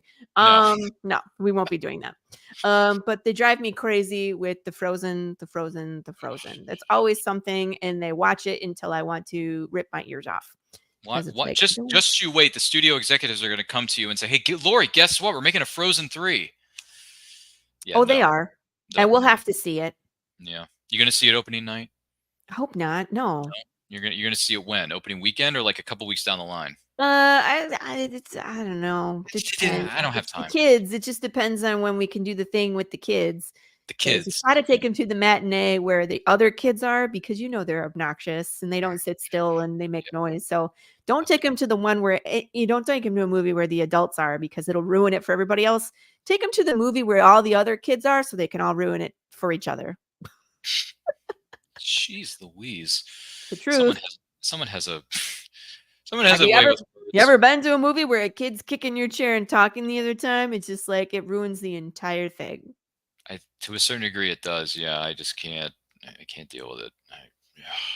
Anyway, so here's a question for for not only Lori and myself, but for those of you who may be watching or listening to this. If you were going to be involved in a Western movie, what type of character would you want to play? Would you want to be a main character, supporting character, or a background character, Lori? Main character. Yeah. What kind of character would you want to be? Gunslinger, quick and the dead all the way. The lady. So you want to be involved in the quick draw? I want to be the quick draw gunslinger, quiet with the past, on a mission for revenge. Ooh. Set the world right. Would you want to get revenge against someone who hurt one of your members of your family, or just revenge for stiffing you at a poker game? I would probably do the family thing. Poker game, I probably wouldn't think is serious enough, but I'd be out for blood if they came for my family. I'll get you, Paul. And it's funny, you and Paul are going to be bumping into each other at that tomorrow. I'm going to see him tomorrow, so that's mañana. You're going to see him mañana. You're going to see him tomorrow. Mañana, early in the morning. Early in the morning. They're going to pack. I got to pack all my stuff. Do you remember that song? Well, when you see the movie 3:10 to Yuma, there's a song that one of the supporting characters is doing a cappella style, if you know what I mean. He looks at Ben Wade's character, played by the incredible Russell Crowe in this case, and he says, "They're going to hang me in the morning under the rising sun." You know, it's a cool, it's a creepy, hey, death is coming for you. Speaking of Path of the Pale Rider song. So when you go on YouTube or you just watch the movie, when you actually stream it, please stream it by all means. Watch 3:10 to Yuma. You're going to love the living heck out of that movie. But as far as characters go, for me personally, I would like to play a character who's looking for redemption. Ooh. I want a redemption arc. I want a redemption type story where I've done something I'm not proud of, and I'm looking for redemption from it, but I don't know how. So you know what I mean? Like I just stumble into town. I'm trying to figure out what's left, what's right, what's up, what's down, and like, is there anything left for me? Magnificent Seven. Yeah. Yeah, maybe. There's a town, and because that one's kind of redemption for a few of the characters where they've done some things and gunslingers, scammers. Yeah, and they're trying to teach the town how to protect themselves to kind of redeem themselves against the things that they've done. That's a good movie too. And now, granted, I can't speak to the original Magnificent Seven, but the Denzel Washington remake. Oh my god, I love the Denzel Washington one. That movie was. It would have been slightly better if it was R-rated rather than 13. But still, it's a good movie. If you haven't seen it, by all means, feel free to stream it. Hawke is the best in there. That's Vincent D'Onofrio. There's a ton of great. That's great. Byung-Hun Lee's in it. Yes. You also have. Oh geez, I can't remember the actor's name. The actress. The actress was, oh gosh, her name's on the tip of my tongue. It wasn't Rebecca Ferguson from Mission Impossible. It was the other one. She was in the movie The Girl, Natalie Bennett. I think it was Natalie Bennett. So she was in the movie The Girl on the Train. The Girl on the Train with who's John Krasinski? Emily Blunt. Emily Blunt. Emily So Blunt. The Girl on the Train is based off a novel. It was a murder mystery, right? Yes, that's Natalie a great Bennett. book too. Well, to me, I haven't read the book, but I'm going to say right now, the book is better than the movie because The Girl on the Train was a very disappointing movie. That movie. Was it? I Yeah. didn't see it, but the book is amazing. I There's a- love Emily. there's Listen, I crazy like anyone twist. else. I love Emily Blunt. I like Luke Evans. Luke Evans is in that movie, by the way. Luke Evans is in it. You also got some big other names, actors and actresses in it, and I like them. But the movie overall was not as good as it could have been. To me, it's one of those situations where the trailer is better than the actual film. It gets you to see it, but then it's like it doesn't And then it's- deliver. Yeah, if you go on YouTube after this program, Lori, and watch The Girl on the Train trailer, it's a darn good teaser trailer, but after that, it just goes off the wagon. But Darn. if you watch The Magnificent Seven, Natalie Bennett's character is the girl who hires Denzel Washington and his Bennett? crew. Haley Bennett. Haley Bennett, I'm sorry. You're Haley, I good. knew it was Bennett. I knew it was Bennett. I thought it was that one too, and I was like, "What is it?" No, it's Haley It's Bennett. Haley Bennett. Thank you. Yeah, So yeah. Haley yeah. Bennett She's great. is the female. She's the female lead, right? She's the female lead in Yeah. the movie. If you haven't seen it, check it out. It's a good remake. I enjoy it. It's Denzel being Denzel. By the way, it's one of the first times that Denzel and Ethan Hawke are in the same movie together for the first time in almost like 20 years. Because What remember other they did one? Training Day? Remember they did Training Day Oh together? yeah, that was totally him. And it was the same director too, Antoine Fuqua. Shut up. It was the same guy. Yeah. First time that Denzel and Ethan have been in the same movie in 16 years. Oh my gosh, 16 years. It's I crazy. completely forgot. Yep. Feel free to Yep, that was 2001. yeah, 2001 and then 2017, I believe, or 2016 was Magnificent Seven. So there you go. Mm-hmm. The remake, not the original. So check it out. That's another movie I threw out to you, which is The Magnificent Seven. What else here? Paul says, "What can you do for me? Show more." No, never mind. We got to that. He says, "I want to be the bartender or the cook so I can control the potato peeler." Wow. You have a thing for potato peelers, don't you, Gomez? It's an inside joke between him and myself because we were talking about peeling Earlier. people. Oh, wow. That seems graphic and violent. That's something I don't want to be a part of. So guess what? If something happens and it's bad, it wasn't me. So blame Lori or blame somebody else for it because it's not my fault. So That's why I control the potato peeler and I come after Paul with it. thank you for telling me that. So trying to think here. So any more books, movies, TV series that you want to mention here as honorable mentions? Lord. Anything you want to toss out that we have yet to discuss that I'm missing here? I mean, I know I missed 310 to Yuma, which thank goodness I remembered that. And The Magnificent Seven was another one. So many. I think Forsaken. we've done a ton of them, and at this point, my brain is fried. And Fried. plus, you got a big day tomorrow. Yeah, it's been a long week. I've been, busy. I've been on all the podcasts doing the thing for Path of the Pale Rider and looking for backers and promoting the, growing the audience and doing the thing. So happy Friday.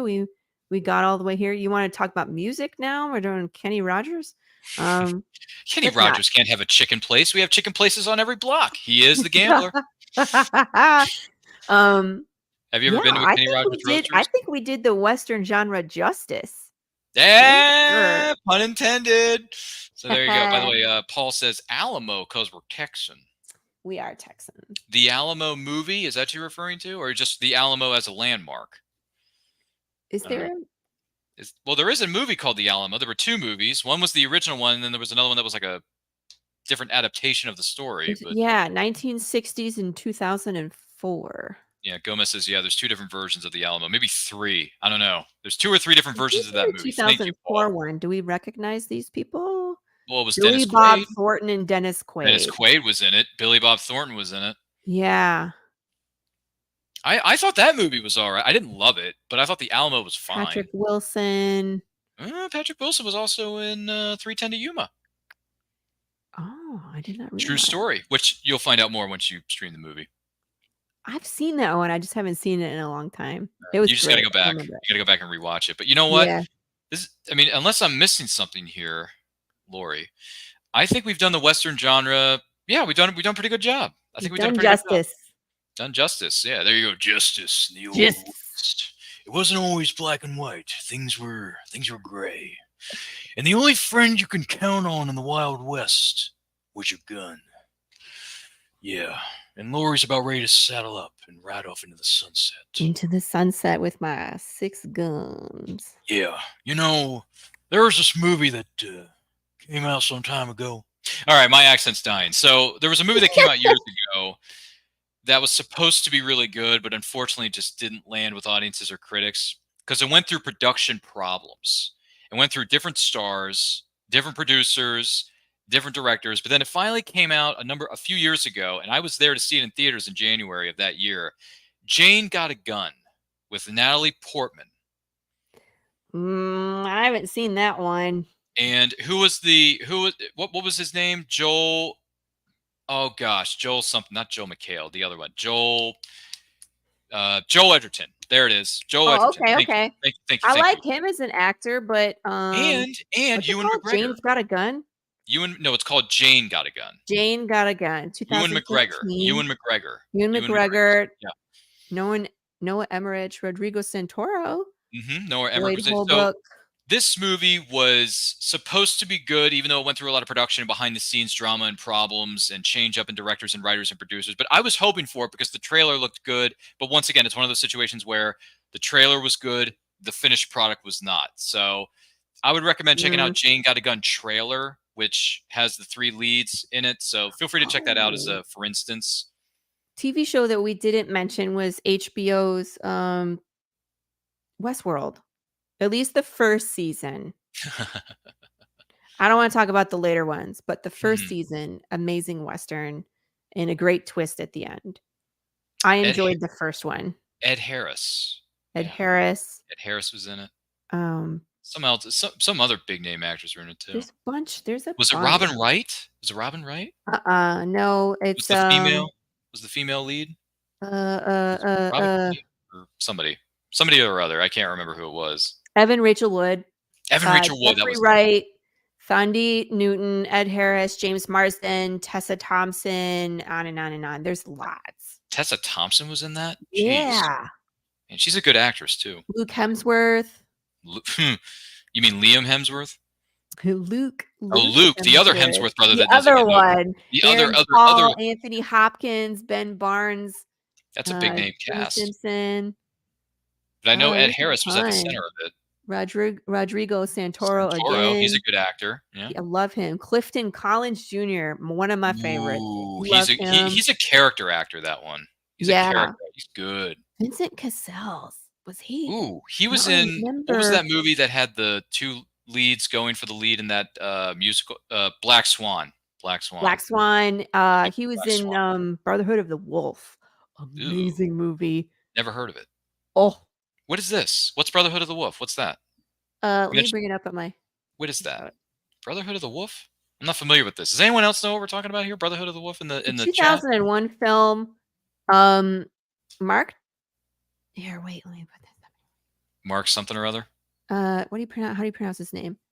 Mark Paul Gosselaar. Oh, no, Mark DeCascos. Yeah. Do.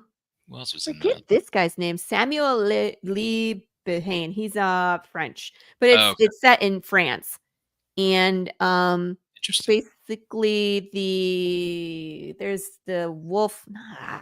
I'm messing it up. Let me read the thing. 1764. Something is stalking the mountains of central France, a beast that pounced on humans and animals with terrible ferocity. Indeed, the beast becomes so notorious that the King of France dispatched envoys to find out what is happening and to kill the creature. By the end, the beast of Gévaudan, I'm pronouncing that wrong, I guarantee it, had killed over 100 people. And to this day, no one is entirely sure what was, a wolf, a hyena, or something supernatural. So loosely based on history, okay? The beast is popular in the myth of France, albeit one rooted firmly in reality. Somewhat surprisingly, it is little known to the outside world and perhaps incredibly has never been made into a movie. Now, why does it not show me all of it? Based on a true story, the Beast of Gévaudan that terrorized France in the 18th century, the movie aims to tell first and explain afterwards. This isn't really a great written storyline. So I don't know who wrote this, but it's not that great. But the envoys from the king go to the town. There is some beast killing people at night, and they do their best to figure it out. There's some really good fights in it. Amazing story. So Go see it. That's Let's see. interesting. As far as westerns go, because we were talking about what kind of characters we want to portray in a movie, a TV series, or a live action type project. If you were in a project, who would you want composing the score for your movie or TV series? Would you want Ennio Morricone? Would you want someone who composed the score for Longmire, or someone who composed it for Justified, or maybe even The Quick and the Dead? Can John Williams do it? I mean, he's pushing 105, but Yeah. he's still got a few. He's got a few scores left in him. But let's be honest here. For those of you who've been following Hollywood for any period of time, anybody who's heard the name John Williams, he's up there in age. Let's be perfectly honest. He's not going to be around for too much longer, and we need to respect Yeah, the but he incredibleness. can do everything in a bunch of genres. Like he did Memoirs can. of a Geisha. Okay. I saw that movie in the theater. I don't even remember. That's who John did Williams. That was John Williams. That's why I was like, he can really do anything he wants. So I mean, if he I did could the choose score. anybody. He's done Yeah, the he- score for 99% of the movies that Spielberg has done, including Catch Me If You Can. Oh yeah, he did do that. But Catch I Me If mean, You like Can. Do you Harry remember Catch Me Potter, If You Can? Jaws, That's a good Star one. Wars. John Williams has done them all. I mean, he's the cream of the crop, right? He's the cream of Yeah, the crop. that's why I was He's beating like, him out. can I choose John Williams? I would go if I'm gonna Indiana have someone. Jones, Jurassic Park, Schindler's List, E.T. It just goes By the on way, and on and on and on, doesn't it? Rule number one when watching a movie directed by Spielberg that's called Schindler's List: never make out with your significant other when you're watching Schindler's List. Never What? make out. Well, if you've seen a little indie show called Seinfeld, they make a huge gag about you were making out during Schindler's List. Ew. Yeah, so it's a really funny gag if you remember the TV series, also known as a sitcom known as Seinfeld. If you look it up on YouTube, it's a lot funnier when you see it in context. I mean, me saying it isn't going to do any good, but when you watch it in context, you understand what I'm saying. It's really funny. I mean, if you're a fan of comedy, it's a gag. Just let it go. Anyway, so some. This I'm is sorry. me not touching that one with the. Yeah. It's okay. I'm sorry. I didn't mean to. And by the way, I apologize if I disrespect anybody. That wasn't my intent. I'm just telling a joke that came from a TV sitcom that I didn't write. Right. Seinfeld. It's called Seinfeld. Thank you. It's a show about nothing. Yes. It's about nothing. Just remember that. It's about nothing. By the way, a book I forgot to mention to you, for those of you, for the individual who's watching or listening to this, this is something I should have mentioned earlier. Galloway's Gamble, Part 2. Ooh. Lucifer and the Great Baltimore Brawl, written by Howard Weinstein. And this is published by the team over there at Crazy 8 Press and their new label known as Silverado Press, which is their Western genre of stories. It's called Silverado Press there, Lori. That's something you may want to look up. So this is the second story in the series featuring the two brothers, the Galloway brothers, and they are trying to go after a gentleman who cheated in a horse race, cheated them in a race to win the money, to win the purse, to win the money. So they're trying to get it back and right the wrongs of this individual who wronged their friend and them. So it's great. It's a family story. It's a Western, and it's Lucifer and the Great Baltimore Brawl, also known as Galloway's Gamble. Cool. Galloway's Gamble 2, and I've read Galloway's Gamble Part 1. I have this on my shelf, Galloway's Gamble 2. I've yet to read it. I apologize, Howard, but I am going to read it. I have every intention of reading it. I just got it off of Amazon in paperback form, so you can find it on Amazon. Go to crazy8press.com and also go to amazon.com. Look up this book, Galloway's Gamble 2, Lucifer and the Great Baltimore Brawl. Hey, I'm originally from Maryland, so Maryland gets a lot of love in this book because it takes place at Pimlico, at the race course.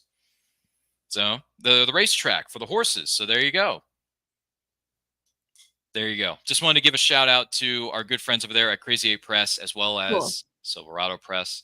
Feel free to add that to your reading list. Lori, I'm looking at you.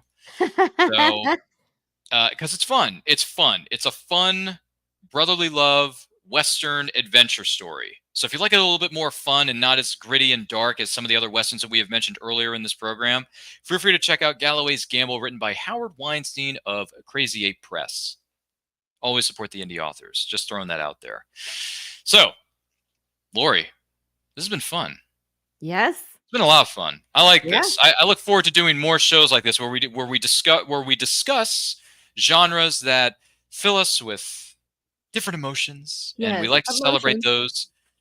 genres and discuss some of our favorite things about that said genre. This one particularly was about Westerns. So if there's anything we may have missed, something that we may should read or watch or check out at some point in the near future, let us know in the comments, let us know in the chat. More than happy to hear from you. And also, this has been a great experience, and we hope to do more series or shows like these for you in the future. Lori, it has been a pleasure having you here. Where can the good people of the interwebs follow you on social media and everything that you have coming up? Because I heard you got a lot of irons in the fire.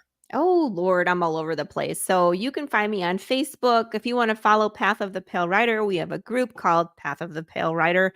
That's where all the shenanigans happen for that group. I'm on Instagram and TikTok at Path Pale Rider with an underscore between all the words. I regret doing that because it's so freaking long, but it's unique. I'm on Twitter or X, whatever you want to call it. It's at Path Pale Rider. I'm on Threads at Lori Calcaterra.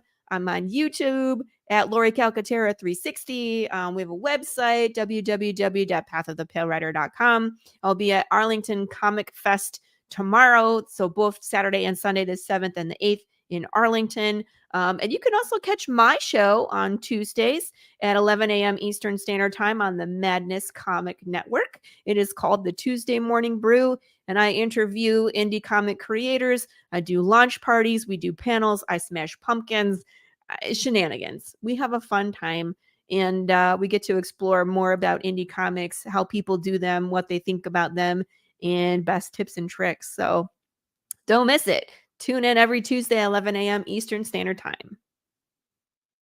Fun stuff. Fun stuff. Thank you so much for being here with us. Do greatly appreciate it. My name is Ryan of Nerd Culture. Feel free to follow me if you dare, even though I don't like certain properties that Gomez over here isn't happy about, but whatever. You can't please everyone, folks. You just can't. Not in this crazy mixed-up world that we're living in. So follow me on Twitter and Instagram at RyanRPM5. Also, I want to let you know something. We are this close to hitting 1,000 subscribers. And once we do, once this YouTube channel hits 1,000 subscribers, we're going to throw a great big live stream celebration that's going to include returning favorites. We're going to have surprise guests. Maybe our good friend Lori will stop in and say hi to us. Maybe she'll share with us some of the things that she's up to, or maybe some of her favorite things about being an independent content creator herself, things like that. And also, when we do our giveaways, once we reach 1,000, we're going to have special giveaways that are coming soon. Some of the giveaways are going to include this. So the Art of John Pinto on Instagram and Facebook, he's a good friend of the show, good friend of the network, has done prints such as this. So if you like Doctor Who and you want to take this home with you and have us mail it out to you, all you got to do is tell your friends about us, because they're going to tell their friends, and they tell their friends, and so on. You know how these things go. And we were talking about this earlier tonight. For those of you just joining us, we were talking about this, Star Trek and Anson Mount. Look at that. This is Star Trek Strange New Worlds. You want to walk away with this? Guess what? Once we hit 1,000, throw a very big live stream, you're going to be eligible to win this. Subscribers, fans. Yeah, we're looking at you, right at you. Yeah. We can't show you the money, but we can show you the prints. That's right. Yeah. And look at this one, folks. If you're a fan of the dark side of nature and you're a fan of the antagonist type characters like Lori is, I mean, how about this? Wouldn't this look good on someone's wall? I think it would. Don't you think? I mean, my goodness, look how Beast from the East this guy looks. I find your lack of faith disturbing. You know what I mean? It's coolio. It really is. So tell all your friends about it. Subscribe to the channel, because once we do, you're going to be eligible to win some of these prints here. It's going to be a lot of fun. Also, Meaning of Fandom is a new show we're going to be debuting on Sunday night, October the 8th at 7 p.m. Eastern Time. We're going to have a roundtable of special guests who are going to share with us a specific fandom or character of a fandom that means so much to them. And why? Why does it mean so much? We're going to find out. And also, the gentleman who composed the soundtrack of the 90s theme songs such as Power Rangers, X-Men, Dragon Ball Z, and all your other favorite shows, if you grew up in the 90s, such as myself, is going to be here. Ron Wasserman is going to be joining us on And I Quote Saturday, October the 14th at 12 p.m. Eastern Time. Yeah. You know that theme song, Lori? Da-na-na-na-na-na. That was him. He's the man who put it together. That's right. That's right. That is all. Exactly. That's the man who put it together. So if you want to chime in on that, ask him questions. You're going to want to join us on Saturday, October the 14th at 12 p.m. Eastern Time. Yeah. So other than that, like, comment, share, subscribe, do all that wonderful stuff. Ring that bell to be notified when our videos go live or go up. And remember, life is better when exploring the Western genre, and indie supports indie. That is something we can all agree on. And we're going to leave you with something that shares the love or appreciation we have from the Western genre here in just a moment. But like I said, this has been a great experience. Hope you've enjoyed it. Tell all your friends about us. Saddle up. Celebrate the Western genre right now.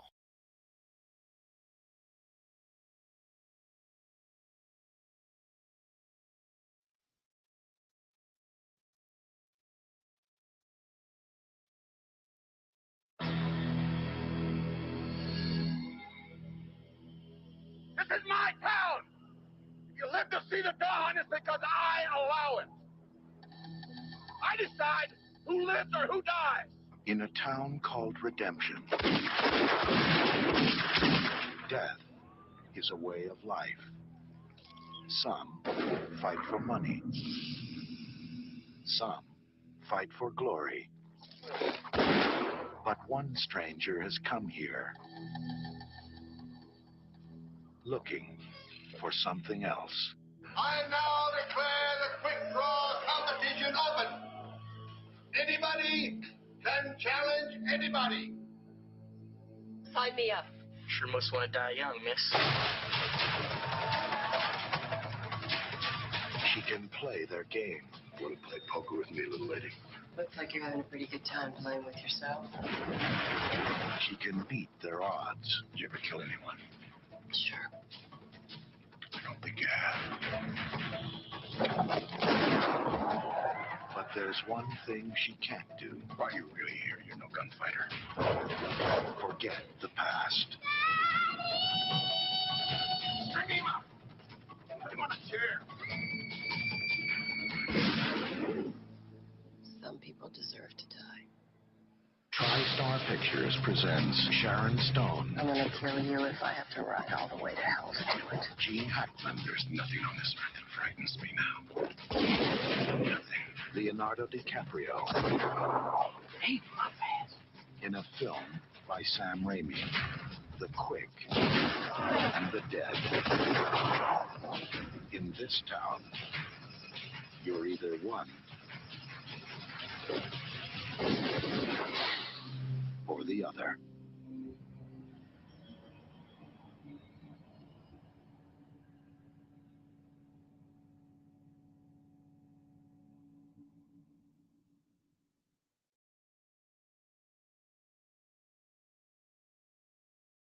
All right, I'm a little tired, I'm a little wired, and I think I deserve a little appreciation.